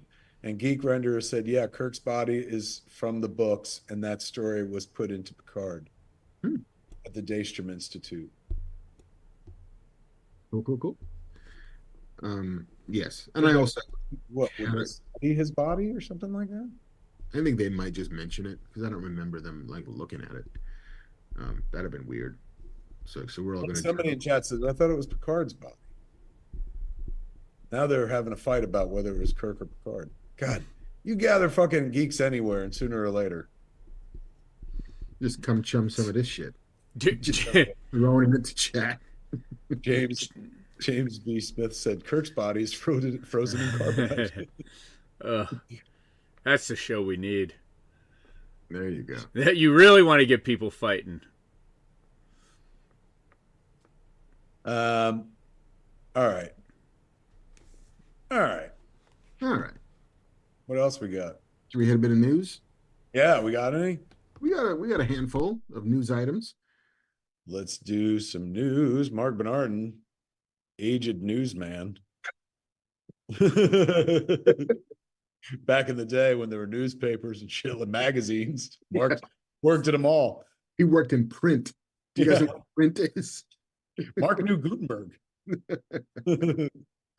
Anyway, you could take the guy out of the news. You can't take the news out of the guy. Mark's got the news. I got some news. It had there was some director talk in the Marvel universe last week that Sean Levy. I don't know which guy who's directed Deadpool and Wolverine is in the contention to direct the next Avengers movie. Well, I mean, he directs a lot of huge movies. Wasn't he the guy behind the Night at the Museums and shit like that? Yeah, Night at the Museum he did the Adam Project on Netflix, which is I think the first time he worked with Ryan Reynolds. He's one of the producers behind Stranger Things. Yeah. He's no stranger to giant stuff. Apparently, Marvel had offered him the gig previously, and he passed. Because at that point, scheduling was his concern. He was finishing Deadpool and Wolverine, and then he was moving directly onto the final season of Stranger Things, in which he was going to direct 2 episodes of the series. And as an executive producer, he had shit to do. Time just didn't happen. But since now Marvel, given that everything after Deadpool and Wolverine seems fluid for them, they've just pushed Avengers a couple months down the road, and that might have been the window that has allowed Levy to re-engage with Avengers, whatever it is. It's not the Kang Dynasty anymore. Blah, blah, blah. It's unclear what exactly this movie is going to be. If it's the Secret Wars version, if it's what Kang Dynasty was going to be, nobody knows. But well, look at that shit. here for that. Yeah, good for him. Meanwhile, in Marvel director news, I'm still, just in case Marvel's listening, I cleared my phone line. Just feel ready free to to call. feel on free to Rotary. feel free to call as I drink from my choo choo cherry mug. I went and got all these mugs that I used to have as a kid, man. Funny face mugs. Do you remember these? Barely. It was like a drink mix, and you sent away proof of purchases. And I had them all in my house when I was a kid. And then Wow. the flood, the nor'easter of '92, they all went away. And then fairly recently, I was like, they gotta still exist. And guess what? I rebought my childhood, Mark. Now next, go buy the old Burger King like Batman glasses. Was it Burger King or was it McDonald's? Burger King did no, McDonald's did Batman Forever, I believe. Mm. But I remember there being a King set had of, Star like glass tumblers that like just fast food shit. Um, that I remember having as a kid and don't know where they went. You can get them again. You can go to Etsy or fucking eBay, man. That's where your childhood's waiting for you. They're like, we'll be here until you remember us. For example, Mark, I drank out of a fucking cup that looked like this for most of my fucking childhood. It was a little red. It's got a floral design on it. There was a red one, there was a yellow one, there was a blue one. My brother had the blue, my sister was yellow, and I was assigned red when I was born and given this fucking cup. And then it went away. And then when I was buying those, I was like, I wonder if, and I entered plastic cowboy boot cup from the 70s. And it turns out it was from 1968, which makes sense. We never got it. I love how impossible it would be to actually clean the toes of that boot and how our parents just didn't care. They didn't give a shit. Was he drinking fruit punch? All of that sugar in there is just encrusting. He's got botulism, maybe. There's the glasses, man, right up on the screen. Oh, hell yeah. McDonald's Batman Forever glasses. All All right. right. So, What new? Can I here's some news I knew. Were we talking about Alamo? we were gonna, yeah, but let's talk about it. No, do it. If you've got the info there. I just heard about it before the show started. And then I mean, also we had a death in the online world we should talk about. the only real info on the Alamo thing is that Sony Pictures Entertainment, since the Paramount edict had been repealed, which had prohibited studios from owning theaters. Because back in the day, With the exception, the big 8 studios, the one studio that wasn't a part of the studio because they were too small at the time, so were left out of the Paramount decision. Disney, which is why they could own the El Capitan all this time. Right. But Mark's right. Historically, movie studios could not own movie theaters. That would be considered monopoly. Right. And because back in the day, like, and by the day, we're talking about like 30s, 40s, there would be theaters that were owned by Paramount, that were owned by Fox, that were owned by Universal, that would only play those movies. And so it became as you say, a monopoly on the business. And so that ruling made it so that AMCs could move in and Regals and Cinemarks and can show everybody's movies. There are no favored nations. Just if you put our movie out in enough screens, it could be in any screen near you. That has recently been sort of done away with. I'm not sure which FTC or which FAA or which whatever, governmental body was like, that seems stupid. Let's go back to the old ways. Which is what allowed Netflix to buy the American Cinematheque here in Los Angeles. And so they own the old Egyptian theater. And I think they also own the Arrow in Santa Monica. It's what continues to allow Disney, which is now the biggest studio, to own the El Capitan. And so now Sony is like, hey, what would be great? Alamo Drafthouse Cinemas have entered bankruptcy. They're running out of money. So, hey, what if we just bought them? Which, hey, I love anybody who wants to keep the Alamo Drafthouse Cinemas alive, because I love those theaters. And Tom Rothman, who's the CEO of Sony, was like, ticket prices are too high. I think that's part of what's driving consumers away. And now if he owns a theater chain, he can have something to do with setting theater prices a little bit lower. My question is, what happens to the repertory ability of an Alamo Drafthouse? And that part of their business had always been, we show first run movies and we show lots of catalog titles.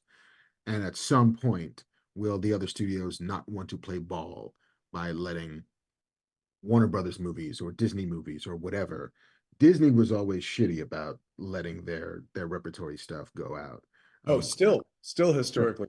As a guy who owns a movie theater that does a lot of rep house, when Disney bought Fox too, that took Die Hards and fucking Alien out of our reach. So it'd be nice if, Disney just fucking played ball, man. It's like, I don't know why they lock their shit up and whatnot. It's like money's money and they need it too. And it's like, if people will still come out and see old movies, why won't you support that?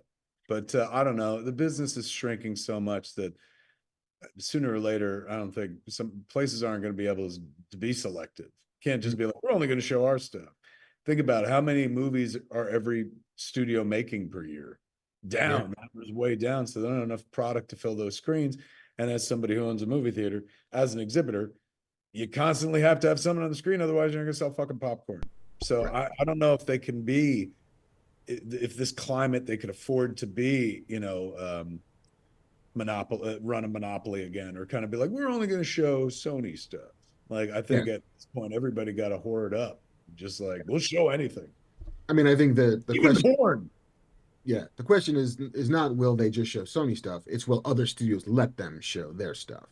And I don't. I believe every studio other than Disney is interested in making money. Yeah. So I think they will be. I think they'll be like, oh my God, if we can make a fucking one more nickel out of Animal House playing on a Sony screen, we don't give a shit. Yeah. And also, like, Sony owned movie theaters before, didn't they? Like, I remember the Sony multiplex in fucking Eatontown. I don't remember.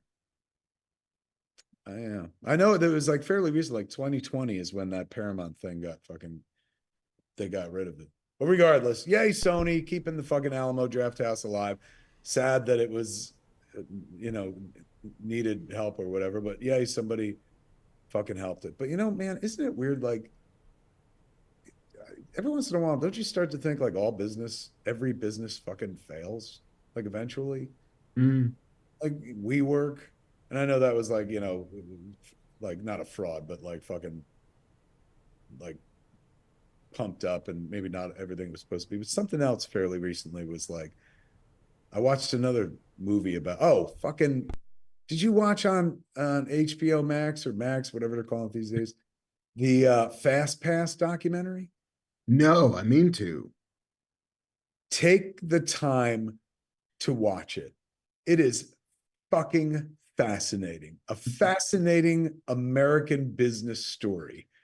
But I'm telling you, whatever you think you know about it, you don't. And the story at the heart of that story, I think will blow your fucking hair back. You'll be like, how did this fucking happen? Like, but it was a really interesting doc. But as I watched that, I was like, this is like WeWork, and it's like, when like Uber Eats, like, I guess has said like, we won't be profitable for a long time. We're still not profitable. It's like, how do businesses run like that? Like, I'm a small business owner, but if my business wasn't profitable, we'd be out of business. I don't understand how you can have a whole ass business that's predicated on one day it's going to be huge, but until then we're going to spend money. Like this Fast Pass thing was like in order to do it, because they couldn't get any fucking connectivity with any theater chains or anything, they issued these like credit cards that they would load just enough money to buy a movie onto this card, and that's what you used at the movie theater and shit.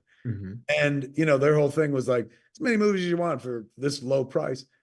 But it was like financially untenable. Like, it fucking saddled the company with deep debt, and eventually it fucking imploded. Like, it is mind-bending. I don't know how any business in the modern age, or at least it seems like these like fucking startups that come out of like Silicon Valley, the disruption model, like they all like spend because one day it's going to come back. But a lot of them doesn't seem like it ever comes back. No, I mean, I feel like that's the tech bro way of doing business, and it was what Netflix did for a long time before they actually hit profit, which was. And are they in profit now? They have crossed into profit, I think a few years back, but it was just, if we show growth, it's more important than profit. If we can continue to show that new subscribers are coming on board, then the stock price will be robust enough that we can keep this weird con going. And then they tapped out on how many new subscribers. Like, we got everybody in the world that we can get. We're in every country that will let us get into. This is kind of where we think we've hit our ceiling. And then attrition begins to happen where people are like, well, and there wasn't much on that I loved. So that's when they started spending $200 million on like Russo brothers movies. Just like, we got to keep things to keep people excited. We got to keep things for retention purposes. And then, the rest of the business tried to follow suit, and they just couldn't pull it off. There was one streamer that was going to be the one who just became a public good, that became a service, and then now they're selling ads, because of course they're selling ads, because that's how you make money in television. Who's selling ads? Netflix, like they've got an ad tier. Is Like, that right? yeah. I mean, I remember hearing talk that it was going to happen. That's already been instituted. Hmm. So it's a version of Netflix I could pay for where periodically an ad will happen. Yeah. Yeah. They have one. Amazon has one. Hulu always had one. Hulu began with an ad tier. Right. But you can buy a version of Hulu where you don't have to Right. watch. Spend more, another couple bucks a month and without it, but like, because that's how television works. That's at some point you're gonna have to sell somebody something. Movie Pass. I'm being corrected. I said Fast Pass or whatever. It's Movie Pass. The documentary is about Movie Pass. That was the official name of it. Trevor Golding in chat says Netflix is one of the only profitable streamers.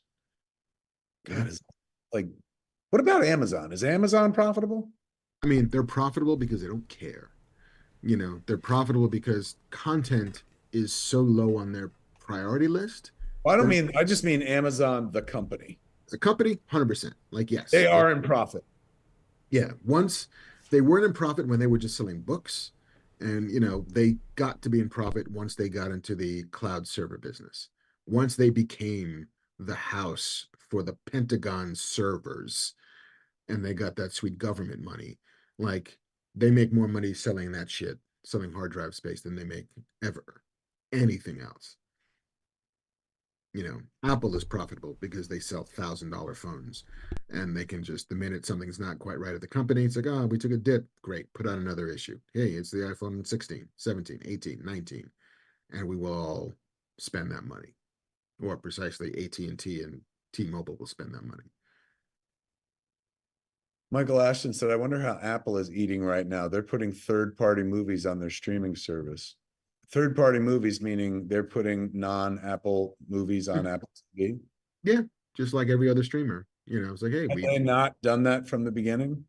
They have, but it wasn't very robust. Their library was only like 30, 40, 50 movies deep. But now they're like, hey, turns out if we get you in the ecosystem, what if we kept you with Master and Commander or Road Warrior or whatever? Nerdtropolis said in chat, for the first time in almost a decade, online retail platform Amazon reported a net loss of $2.7 billion in 2022.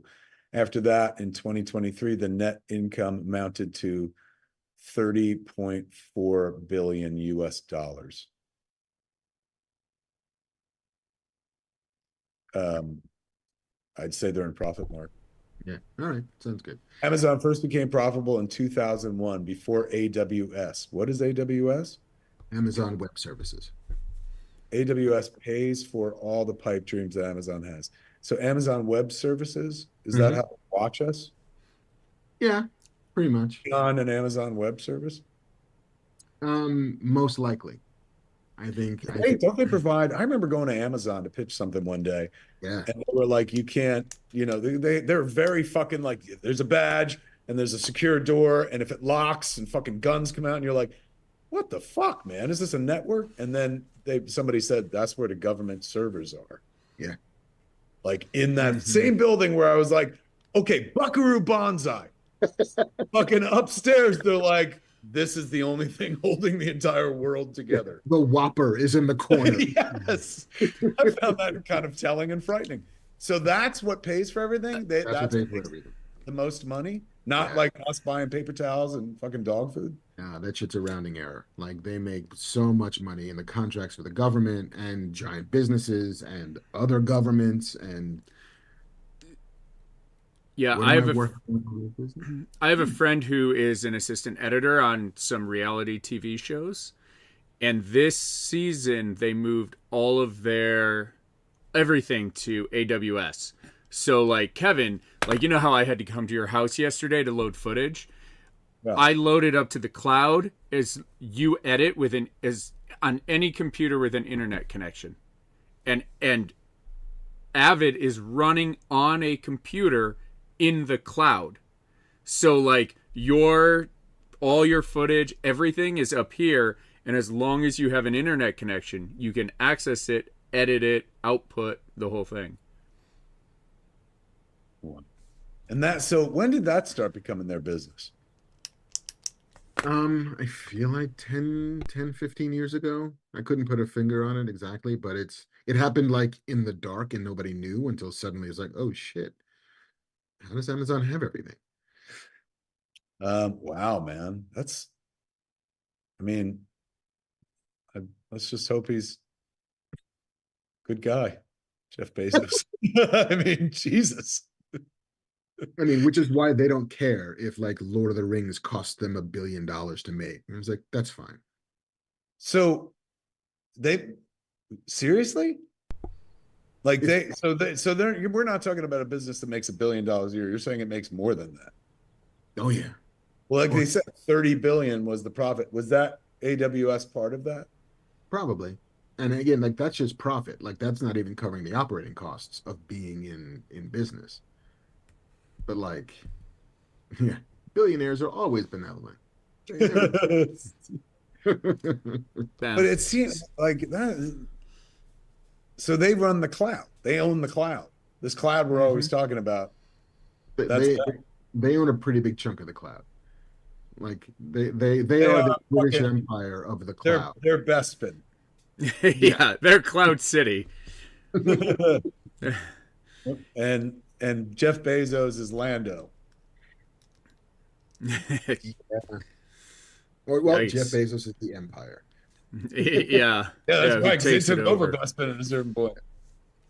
The connecting the dots from theaters to Amazon to Lord of the Rings.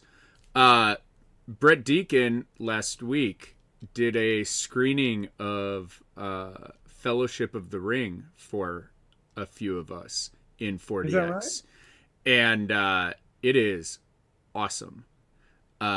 It's like watching a movie that you've seen 1,000 times in a way you've like it's like completely new. And so they're re-releasing it next week, I think. They're doing one movie each night in 4DX. It's a Fathom Events thing.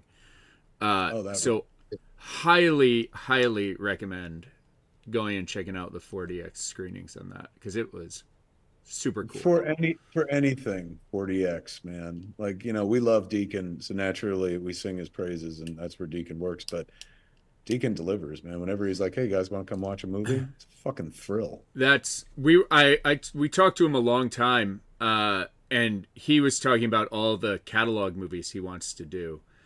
That's what they should move into that business instead of waiting for some fucking new movie to come out. Like they were talking about like wanting to do Die Hard, and of course, Disney, which now owns Fox, is like, well. I mean, it was so cool. Like I have a Dolby Atmos sound system where I watch movies at my house, and so you hear the arrows coming by you in the big fight scenes and stuff. But in 4DX, which I've never seen before, I've seen Top Gun and everything in it, they have little air blasters behind your head. So every time Legolas in that movie shoots an arrow, you hear it go, and you feel it go by the side of your ear. It is so awesome. Deacon was talking about watching Raiders of the Lost Ark. He is like, I've seen Raiders of the Lost Ark over 100 times, and watching it in 4DX was like seeing it again for the first time. And I know we're just doing a commercial for them now, but we were talking about said shill, but I mean, this show doesn't shill. We just talk about the things we love. It's awesome. Like, I didn't come on here and talk about. Is that the bifurcation on the internet that if you're not hating on something, you must be a shill? Like, I don't think we're like overly sucking this thing's dick, but we have gone to 4DX movies and they are fucking entertaining as shit. It was also that's shill. They're not, and they're also not fucking paying us. So I don't. Yeah, we don't make any money. I mean, I did get to see it for free. Why can't people just share cool things on the internet without people being like, shill? I wish I wish anyone would give us money to talk about whatever fuck we talk about. I mean, for I mean, 15 years almost, it's I know. like oh, fucking Disney Marvel shills. Like, And I'm not saying it don't happen. Every once in a while, I read fuck about like some influencer was paid to go to a thing or whatever the fuck. But like, trust me, kids. Like, this is like we talk about the things we like, other than when we're like this show sponsored by Tushy, which I'll be honest with you, I also like Tushy. But yeah, it helps that Tushy was like we're sponsoring the show. But when we talk about 40X, it ain't chilling. It's just like it's chilling. I also brought it up Just because share the wealth, man. I would do the same thing about masturbation. I was like, oh my God, have you discovered masturbation? If you touch yourself long enough, you will feel so fucking good. It's just passing on a good idea. It ain't chilling. Fuck.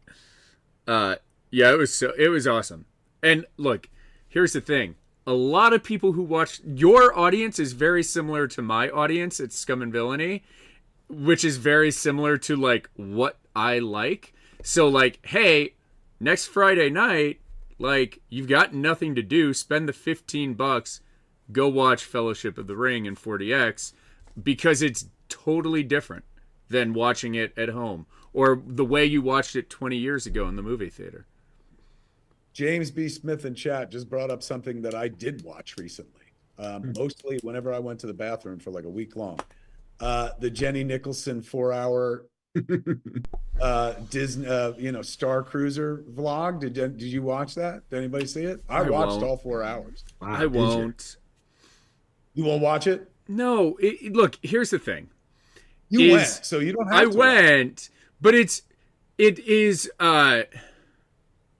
would be like, hey, Kevin, do you want to go with me to an immersive Lord of the Rings experience? And then I'm going to pay for you to go and talk about, like, it's not, like, why are Disney, the biggest problem Disney had was bringing people like Jenny Nichols to the Star Cruiser. She paid, dude. She didn't go. Did for she free. pay? She paid. I mean, that's what she says in the video. She bought her own ticket. Her big regret was she didn't know that there were bigger rooms one could get. She was only offered this like fucking small room that she got, but she paid to be there. She wasn't, and she talked about other influencers who were paid. I just like, the thing is, it's one of those things where you will get out of it what you put in. If you walk, like when I go to Disneyland and I go through Pirates of the Caribbean, I never went first. I was 23 years old the first time I ever went there. And when I go on that ride, I am just like, these animatronics suck. This is boring. The best part about this ride is the weird chlorine smell that puts me to sleep because it's air conditioned and it's 120 degrees out. That's my experience with Pirates. But I go on Pirates with some people. Can I just give you an alternative point of view as somebody who's been going on the Pirates ride since he was 5 years old? Those animatronics are fucking incredible. Like, and they still hold up to this day. Maybe the running around and the chasing of the one pirate lady, which I think has gone, like, looked a little on a fucking rotation. But man, I remember being a child and being like, "This is fucked up. This is Westworld." You'll not fucking JJ. So you go in with the expectation that you are going to go back to a time when you were a kid, and you see that. But if you went on the Star Cruiser and you're like, I got my Sherlock Holmes magnifying glass and I'm going to look for the seams and I'm going to try to find the cracks in this, you can do that with anything. It's like people who get mad at Mark and I for shitting on bad Star Wars. It's like, yeah, but don't you see it's just leading up to this thing that ties into the books that, sure, like you can find the cracks in anything. And that's, I think, my big issue is like, if you went there and you were just like, I'm going to let this be what it is, and I'm going to play along. Everybody loved it. If you went there and you're like, I'm going to pick this apart because it costs $5,000 and I'm not sharing a room, then like, yeah, sure. Okay. I'm not familiar with her work, but I did watch every minute of that 4-hour video, and she's a fan, dude.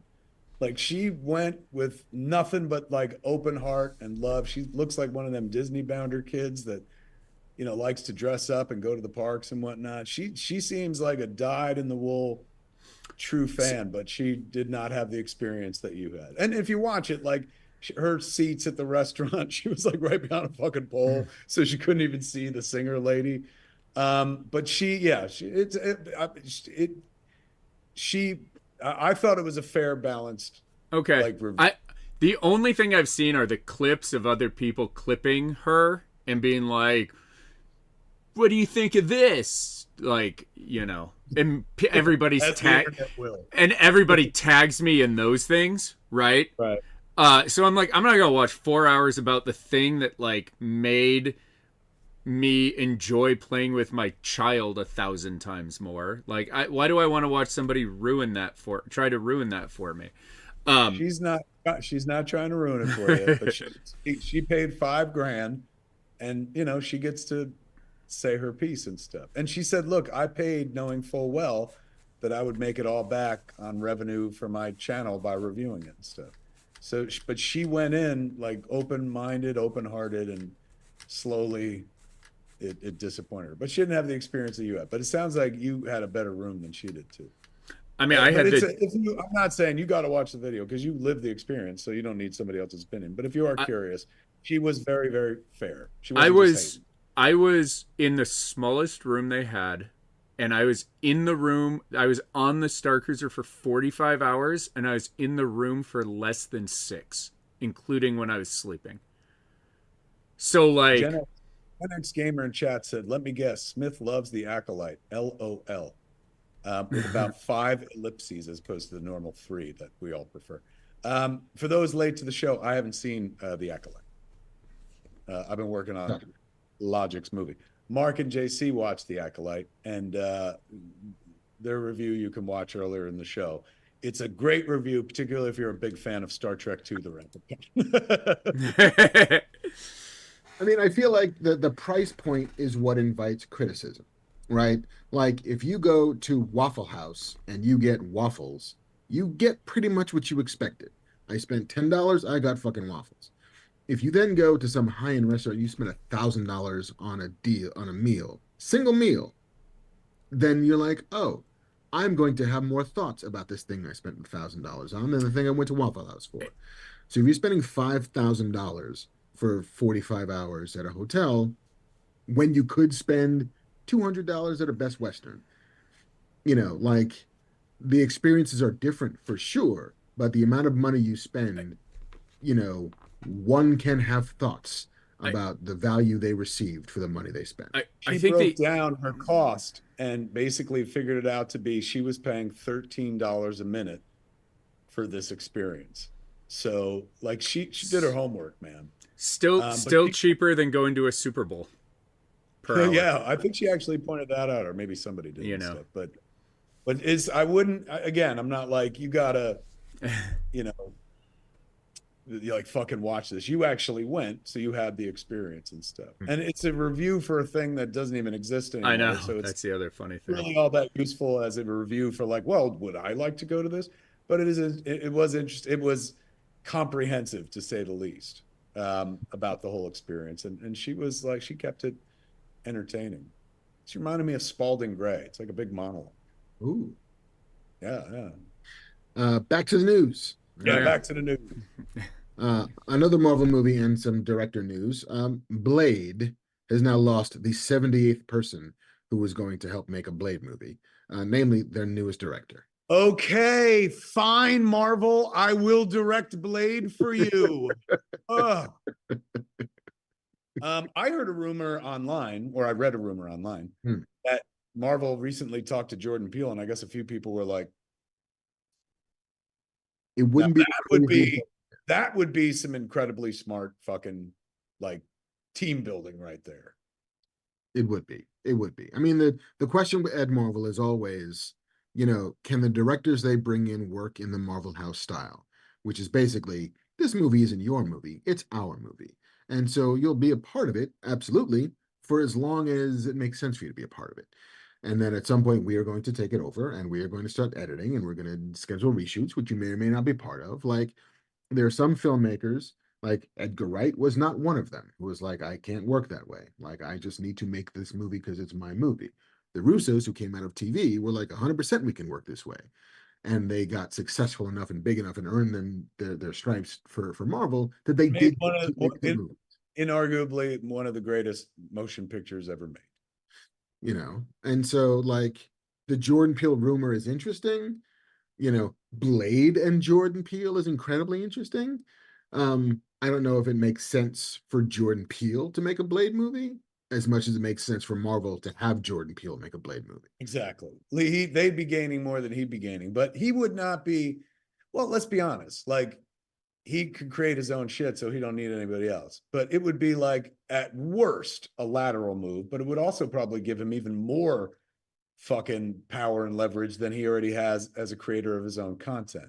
Like to fucking create your own world and have it blow up and continue to come to the table and people are like, we like what you do. And then step into an already proven arena and be like, let's see what I can do with their fucking toys. That would be interesting to me. And they should like just be like, do what you want. Like learning from the Edgar Wright experience, do what you want. Although I bet you they would defend the Edgar Wright experience because like we got 3 movies out of Ant-Man. Like we did not fail by Ant-Man, but I mean, it worked out for all parties concerned. exactly. And Except we Edgar went to do fucking Baby Driver, and everything worked out for him as well. But it's like it's telling that when Ryan Coogler wanted to make a vampire movie, he didn't make Blade. He's like, I'm gonna go do this Warner Brothers vampire movie with Michael B. Jordan, and we're gonna do what we want to do, and ta-da! And also, I get to own my masters because now that's the world that I get to be in. So like, Blade just seemed. What's the vampire movie? Nobody knows that much about it except that like he got some ridiculous deal from Warner Brothers. Michael B. Jordan is starring. It's vampires, and I think it's period as well. Like some version. I haven't read a script. I don't know nothing about nothing. But like Harlem Renaissance plus Michael B. Jordan plus vampires seems kind of dope. And so if the Black Panther director wants to make a vampire movie and Marvel isn't like, whatever you want to do with Blade, do with Blade. And he's like, I'm gonna do my own thing over here. I'll come back to you when I'm ready. One for me, one for you. The one for me, I'm gonna go do that. So like, and again, Jordan Peele has Final Cut at Universal. Jordan Peele can do whatever the fuck he wants. And so what's in it for him to sort of bend the knee to Marvel? That's my question. But they need somebody to, because they've now gone through 2 directors, like 19 screenwriters. They announced this movie, back in like 2019, and we are really no closer to seeing it. It allegedly has a November 2025 release date, but they haven't shot a stitch of it yet, and they lost their director last week, a guy named Jan Demange, who had made White Boy Rick and 71, who took over from another guy, Bassam Tariq, back in 2022. Shrug emoji. I like, why is this movie so hard? Considering like they've literally done it before, and it's a pretty like, winning, not difficult concept. He's a day walker and he hunts vampires. He's a vampire, hunts vampires. Yeah. And action. Like and go. I bet you we're gonna kill some vampires, right? Yeah. And I bet you it's like a drug metaphor. 100%. Okay, let's go. I'm sure they'll get it right eventually. It'll be wonderful. But what I'm learning out of this whole thing is that there's going to be a Ryan Coogler vampire movie. I didn't know that at all. Yeah, no. And he made some sick deal with Warner Brothers, who didn't want to make this deal. But I think it's within 20 years after the movie, the rights revert back to him. And so he gets to own his masters. And I think there's like a full of filmmakers, like Quentin gets that deal on all of his movies. I don't know who else does. But it's like a handful of people. People are like, Disney, get Mark to write Blade. I back that. Some people are like, get Kevin to direct Blade. I don't back that at all. That'll never happen. But that Mark could absolutely write a fucking wicked Blade. There's a Sliding Doors universe where I did. Fucking true. Ian Westland wants to correct me on an earlier thing. Kevin, it's not a Jaws for every country. It's a Jaws for every state. 100%. You're absolutely right. Every town should have a Jaws. Bam. I want to see the Jaws of like New Mexico or like the Jaws of Nebraska, where there's a tiny lake with no boats on it, but Jaws lives there. Yep. Here's a landlocked state. Let's see Jaws. Let's see land shark Jaws. I gotta tell you, I like those shark movies, and here's why. Because I hate, like, I read an article the other day about 5 things that'll fucking kill you that you have no idea would kill you. One of them was like, if you store potatoes too long, they can release a toxic gas that could fucking kill you. And like in the list of like, God damn it, what can't fucking kill you? We're so fucking fragile. I know, you know how everyone politically is like, you're a fucking snowflake. Let me tell you, we are all fucking snowflakes. Every one of us, man, and could go at any second. If a potato could fucking kill you, you're not that fucking strong and shit. So in a world where like the news is always never ending about like fucking, I forgot my point. What were we just talking about? Jaws in every Yes. town. Yes. Jaws in every town is the only thing that we can count on as a country. I forgot what my point was. But I'm really enamored of this. Everybody gets a Jaws idea. That's my fucking platform. A chicken in every pot and a Jaws for everybody. I love that. Like it's the Adrian Veidt version of it. Like, listen, how do we get world peace? Everybody gets a Jaws. That's like, right. If we're all afraid of Jawses, we don't have time to do battle with each other. We don't Everyone's have acting civilly and shit. Speak softly, carry a big shark. carry a bucket of chum. See what happens. uh, further Marvel news. Captain America 4, aka Cap New World Order, is going through some reshoots, and they're adding a villain in these reshoots.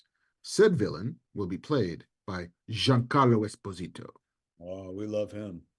We do love a good Giancarlo. I go way back as a fan, back to the early Spike Lee stuff. Them shits is broke. It's bugging out right there. Did you see him recreate the bugging out scene? Where? It was on, I saw it on TikTok, but I bet you it's on like Instagram or whatever. But it was like a month ago. He and a bunch of guys outside of his condo in Florida or whatever recreated the scene where some dude walks by with his bike and scuffs his Jordans, and it's great. It's just as it ever was. Do you remember it's like a wide shot, like fucking, and he go after he does the Spike does the fucking like snap zoom into the sneaker and fucking bugging out reacts. And he looks up and goes, oh, this fucking races down the block.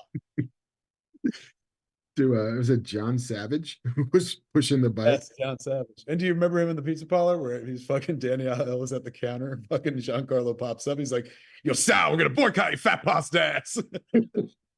You're gonna boycott me? You're gonna boycott? Fuck you, there's your boycott. God, Do the Right Thing is a wonderful movie. And I haven't seen it, just reminded that I want to rewatch it. Anyway. I'm from Brooklyn. Yeah. Oh, I was born in Brooklyn. Oh, what a great fucking flick. Anyway. Yes. All right. So Giancarlo Esposito, man. Yes, playing It's got to be fucking Mephisto, right? I mean, clearly. We're all waiting for Mephisto. We've been waiting for 10 years for Mephisto to show up. Ever since fucking WandaVision, whatever that fucking was, we were like, oh, it's gonna be Mephisto. You watch. And so far, no Mephisto. Wasn't fucking Borat cast as Mephisto or something like that? I feel like that was a rumor that we all decided we believed. And we're like, yeah, no, he's fucking Mephisto. He's got to be Mephisto. And then he still has yet to appear in any Marvel Universe movie. Maybe he's in Thunderbolts as Mephisto. Unclear. Thunderbolts asterisk. Chris Christie, I don't know if this is the real one, but in chat says 40X Do the Right Thing. Fucking A. Oh, hell yeah. Every movie. Clerks in 40X. Your chair would never move. I would welcome the neck spasms that come with Rosie Perez fucking dancing in the opening credits. Oh, 1989, the number. Another song. When she does that one, get, y'all, where she does this movie. Mm-hmm. It's fantastic opening credit. Nobody does that enough anymore. An opening credit sequence where somebody's just fucking dancing and boxing to a fucking just bars fucking song. I mean, we just don't have enough Rosie Perez's, is I think the answer to that. Yeah. A Rosie Perez for every town. Well, yeah, sure. Okay. But Jaws first. Like, come on. Rosie Perez is probably, if a Rosie Perez for every town, we might get into more fights. Jaws in every town. That's gonna, everyone keeps the pieces. You're so stupid, Kevin. I won't do the voice, but that's pretty good. Someone, Mary Growlu in chat says, isn't he playing Bolivar Trask? Ooh, I don't know if they've announced who he's playing yet, but that would be great.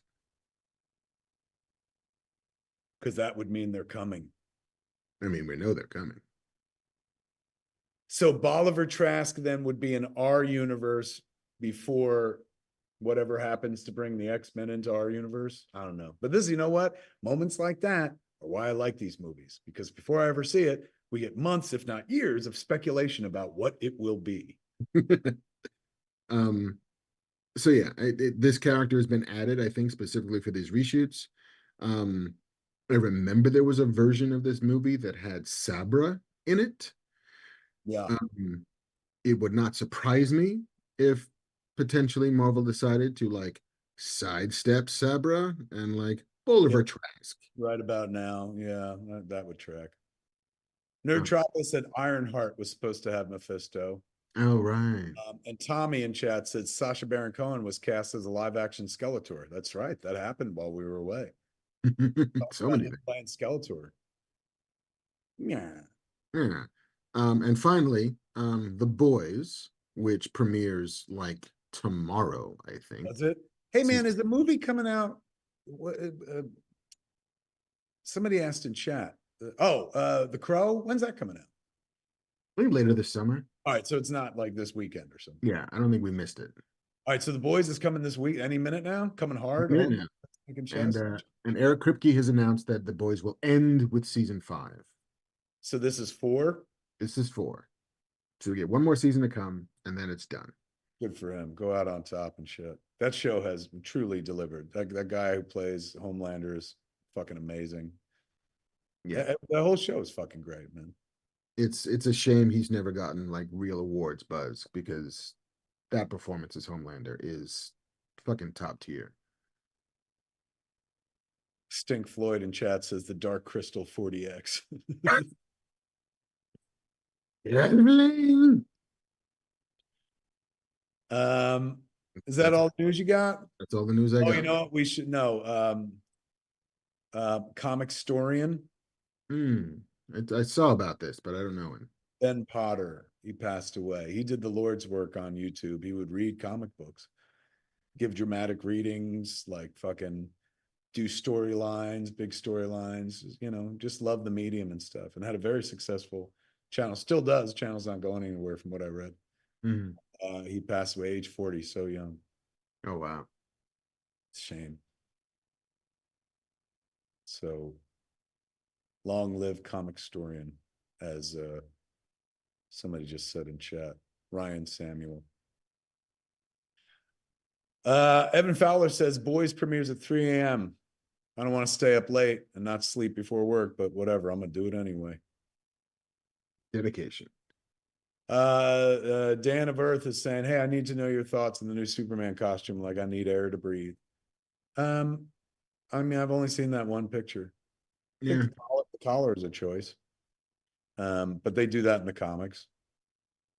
Yeah, I mean, I'm like, hey, guess what? Looks like the Superman suit. He's got his trunks on the outside. The underwear's are back. Great. But yeah, I'm not like I'm holding judgment. I'm like, I've seen the Superman suit before many times in my life. This is the latest permutation. More curious what the fella's going to do when he's wearing the suit in the motion. That's what's got my intrigue. As long as he's got an S on his chest, then that makes him Superman. It's true. All right. Yeah.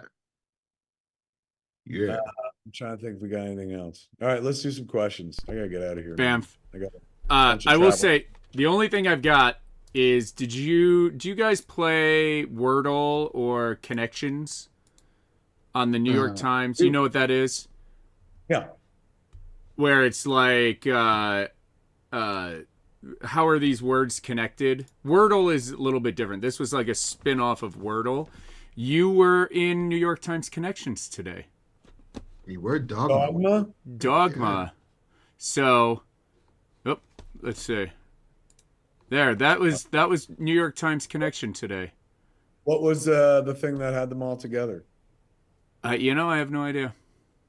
Please. I didn't play it. Somebody sent it to me.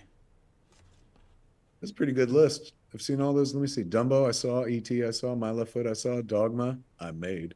The Green Mile, I saw. What's that? Beetlejuice, I've seen. Wall Street, I've seen. Kill Bill, I've seen. Chinatown, Fright Night, Foxy Brown, Hedwig. That's the only movie on this list I haven't seen. Octopussy, The Longest Yard, Be Kind, Rewind, Manhattan. It's not as good list to be in the company of. I know it has nothing to do with like people's opinion or quality, but nice to be remembered. Nice to be thought of. Yeah. From our Where Are They Now file. I'm like, I'm about to open a motion picture. Michael Ashton wants to know, when are we going to do the Dark Knight commentary? We will. No, we will. We'll give you something to look forward to and shit. But yes. All right, we got some questions. We'll do I it got as soon some as questions. Matt Damon is on Jimmy Kimmel. As soon as what? As soon as Matt Damon makes it as a guest on Jimmy Kimmel. Before that. This weekend, kids, if you tuned in late, tomorrow I'll be in Atlanta at the center stage doing an evening with Kevin Smith. Light room. Then the next night I will be in Knoxville, Tennessee. Not as much room. Doing an evening with Kevin Smith.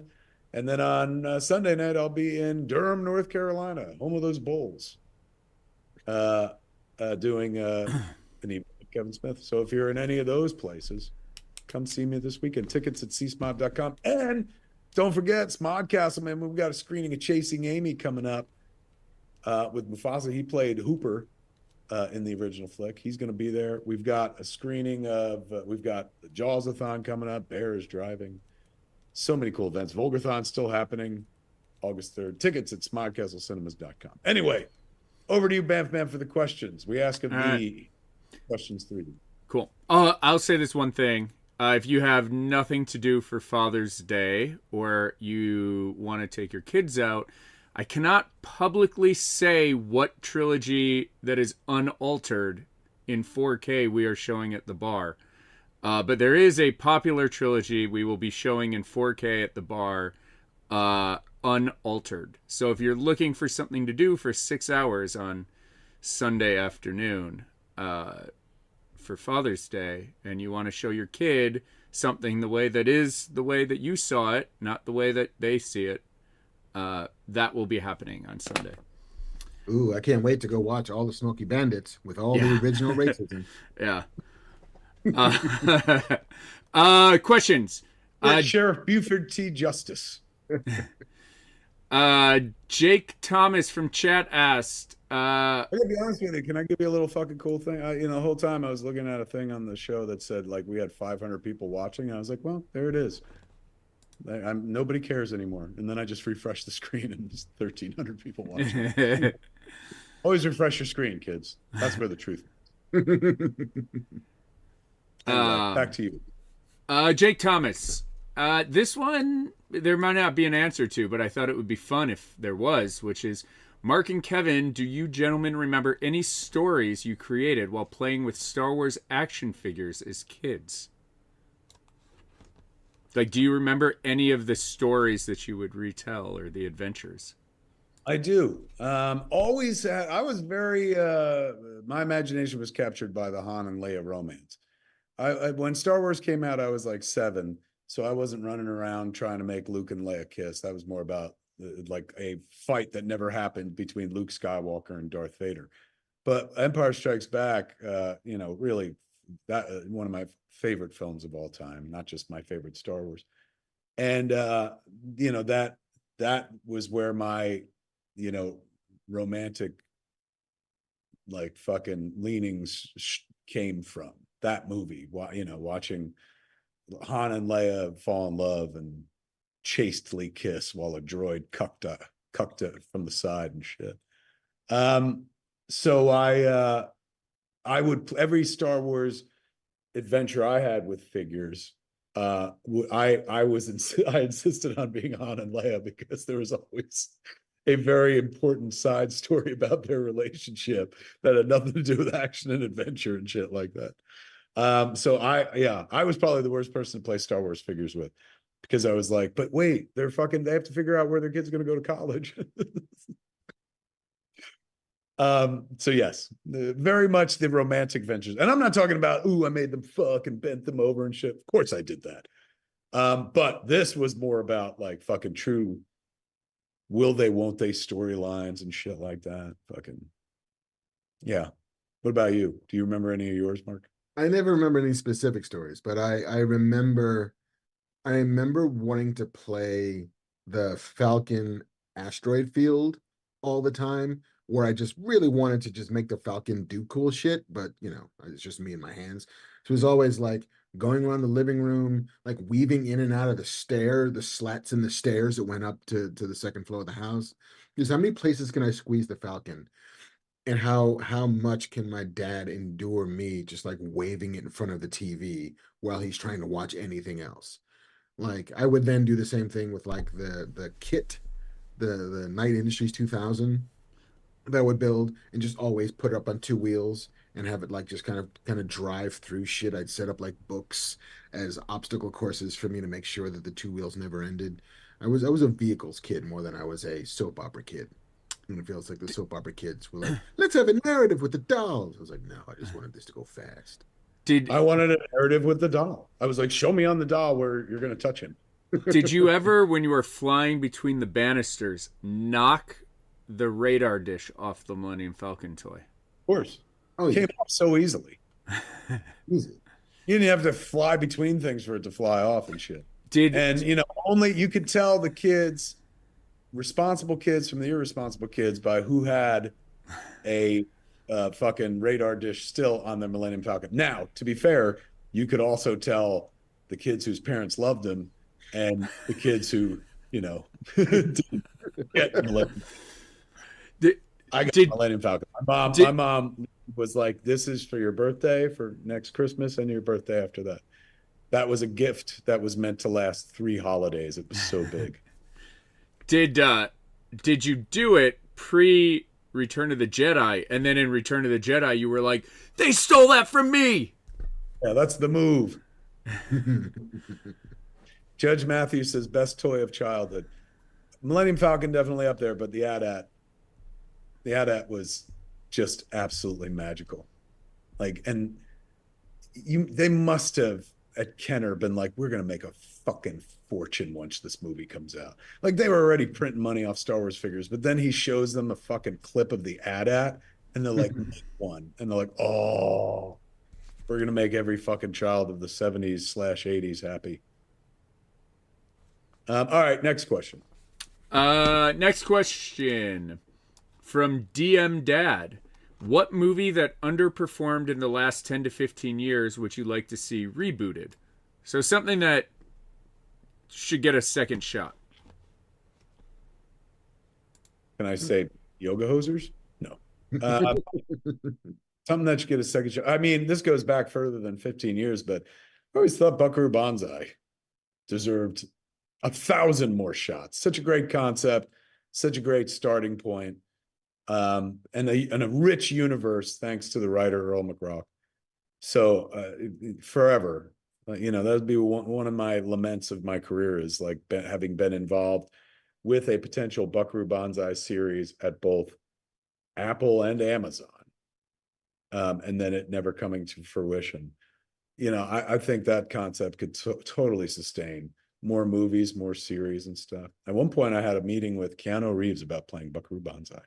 And he was like, Silent Bob. And I was like, hey, man. And he was like, so, Buckaroo Banzai. I was like, yeah.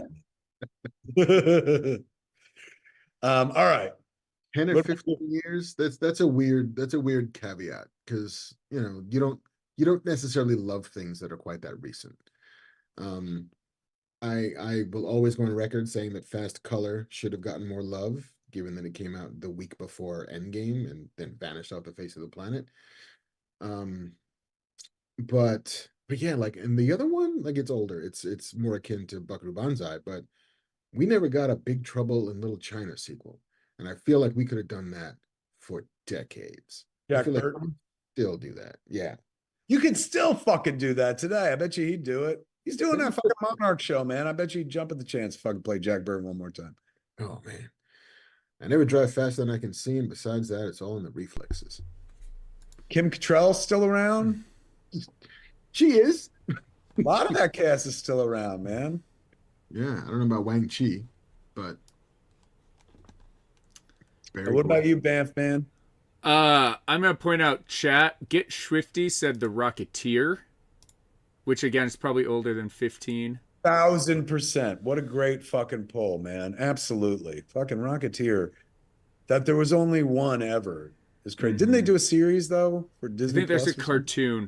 cartoon Yeah, on yeah. Disney Plus. And then the other one I saw, Ryan Hoskins, Fifth Element. Yeah. Like I like that universe. I don't think it was like a bomb, but it didn't. I feel like it didn't quite explode the way that everybody thought it would be the new Star Wars. Right.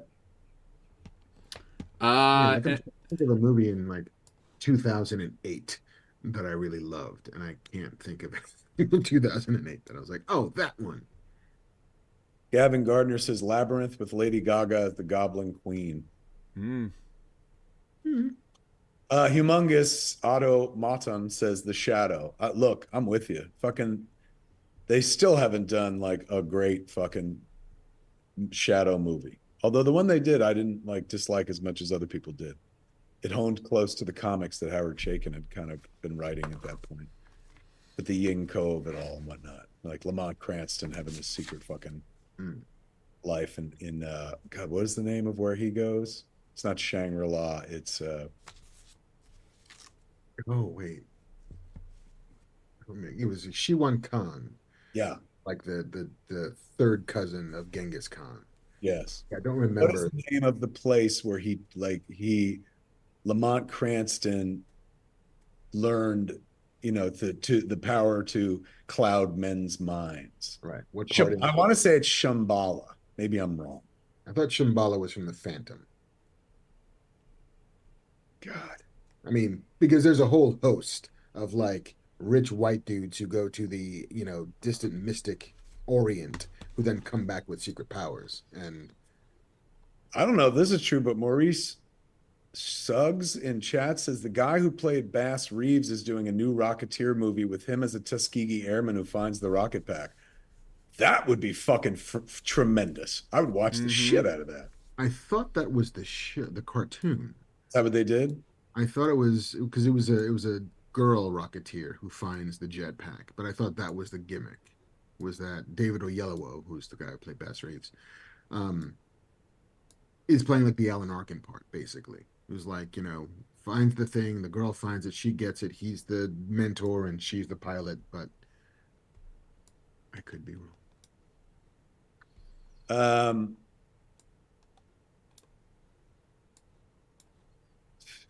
Dick Tracy, Potato David, 1987 said we got one Dick Tracy movie and then two weird Warren Beatty movies or something. The comment fell off. But Dick Tracy, you could totally fucking make a Dick Tracy movie. I mean, why you would? Like every Dick Tracy fan. You could.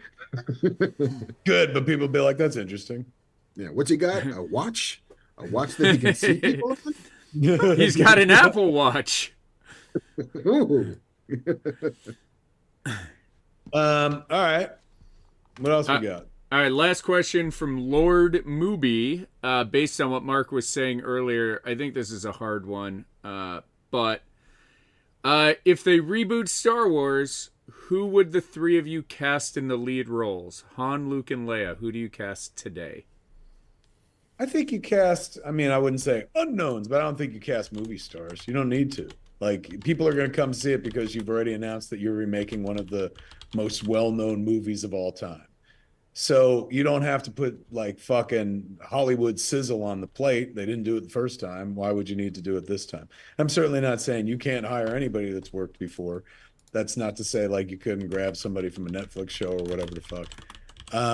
But yeah, I don't think you go stars. I don't think it's like, everyone's like Sebastian Stan. And it's like, well, for the older Luke, I guess maybe. But like, I think if you were going to try to do Star Wars again, you would cast fresh faces that aren't insanely well known. The way they did the Harry Potter movies, right? They look for three kids and They're like, you guys are going to be it for, because think about it. If you're relaunching Star Wars, you know you're probably going to get at least 3, if not fucking more out of these. If you do it right, you keep fucking going. So cast young and fresh faces, not like somebody familiar. You don't want anybody bringing baggage to your Star Wars remake. It's already going to be controversial to begin with. Do you then want to compound that by being like, and here's this person in the whole world's like, that person playing Luke Skywalker, fuck that shit. Digging through the internet for old posts they made and whatnot. Like, just cast some fresh faced kids. So based on that, I wouldn't know who to cast. I will augment the question though by saying, who do you cast as Obi-Wan Kenobi? Oh, that's excellent because you got to cast older famous people. You got to cast an older person who's only going to really survive the first flick. If you want to go Force Ghost, you'll see him later. But can I go back in time? Easy cast for Obi-Wan. Easy. Mark Hamill. Brilliant. Gets me and Kevin in the theater. Absolutely. Makes absolute sense. I was going to Alan Rickman if he was still alive, but Mark Hamill. There you go. That's how you bridge fucking the young and the old. You're like, what? He's going to be. Oh, that rocks. I like, for Luke, the only person, and maybe because he does the voice of Ant-Man on Spidey and His Amazing Friends, but I think he'd be awesome as whiny Luke, is Sean Giambroni from fucking the Goldbergs. From the Goldbergs. That kid, Wonderful. who's probably about 18 now. I thought he'd be awesome. I think he's much older. I think he's. Is he older now? And then of course 10 years of that Goldberg show. Remember? Yeah, I guess that's true. A decade. And then like the easy choice is Millie Bobby Brown, right, for Leia. From Stranger Things. But like again, why would you like cast unknowns, man? Yeah, you don't need there are no stars that are bigger than those characters. Truly. I would cast Denzel as Obi-Wan Kenobi. Oh, that's really good. That's really good too. And then I know like it's like unknown, but I think Glenn Powell, which we spent hours talking about last show, would be a great cocky Han Solo. Nick Offerman as Obi-Wan. That's pretty great. That'd be funny. Sir Ian McKellen as Obi-Wan, says Dart Car. Oh, Sinful Hands has it. Victor Garber as Obi-Wan. Daniel Day-Lewis as Obi-Wan. That would be amazing because Obi-Wan, Daniel Day-Lewis would be like, I have lived in the middle of the desert for the last 3 years preparing for this role. I have come out of retirement. I want to play Obi-Wan as a cobbler. He's out in the desert making shoes. It's like, listen, guys, I built my own lightsaber. I would just stand back when I turn it on because I don't know. The local movie Spelunker has corrected me saying, Kev, the question is, who would you cast? A fun casting. I don't do that. I'm not going to waste my time. It's impossible. They'd never do it. In my version of a remake of Star Wars, the only way it goes down is if you cast complete unknowns. This is me having fun. Please don't judge how I have fun. How I get down is how I get down. It's true. Very boring. Very, very boring. You should see me for sex. Just straight up boring standard. I drink your milk. I drink your blue milk. Is that all our questions? That's it. Look at that, kids. Look at that. For the first time in a long time, we got to take Fat Man and we got to take it beyond. We did. Did you have a good time? If you did, it's because JC made it possible. Give it up for Banff Man. And if you heard anything remotely smart or intelligent said in the last few hours, it likely didn't come from me. It came from the other guy sitting right over there. Give it up for marvelous Marc Bernardin, everybody. Thank you, sir. And there you go, kids. Don't forget, if you're in Atlanta, come see me tomorrow at Center Stage. If you're in Knoxville, come see me on Friday night. If you're in Durham, North Carolina, come see me on Monday night. On Saturday night, I'll be going to see my mother, my sainted mother. I'll pass on your greetings and stuff. Indeed. Well wishes. There it is, kids. We wanted to fan out, and we fanned out. Granted, in the beginning, there was a bit of an existential crisis going on, and we also tried to figure out what's happening with the economy. Things our show is not relatively, known for on normal basis, but hopefully you found all this entertaining. You can hang out anywhere on the internet, and you chose to hang out here with us. We thank you, man. Indeed. And happy Father's Day to all you motherfuckers out there. And happy birthday, 50th birthday to Jason Mewes. Go wish him a happy birthday on Instagram and Twitter. 50. 50. Little snooch, all grown up and stuff. Me and him gonna go make a movie this fall where we put on fake hair and coats and I don't say anything and shit. Real acting. Huh. There it is, my friends. We thank the good folks at Tushy for sponsoring the show. Indeed. HelloTushy.com. Promo code FATMAN. Kids, go love things that you love. And, don't give any more time to the things that you don't like. Just find that which you love. As my friend Malcolm says, move forward, find joy.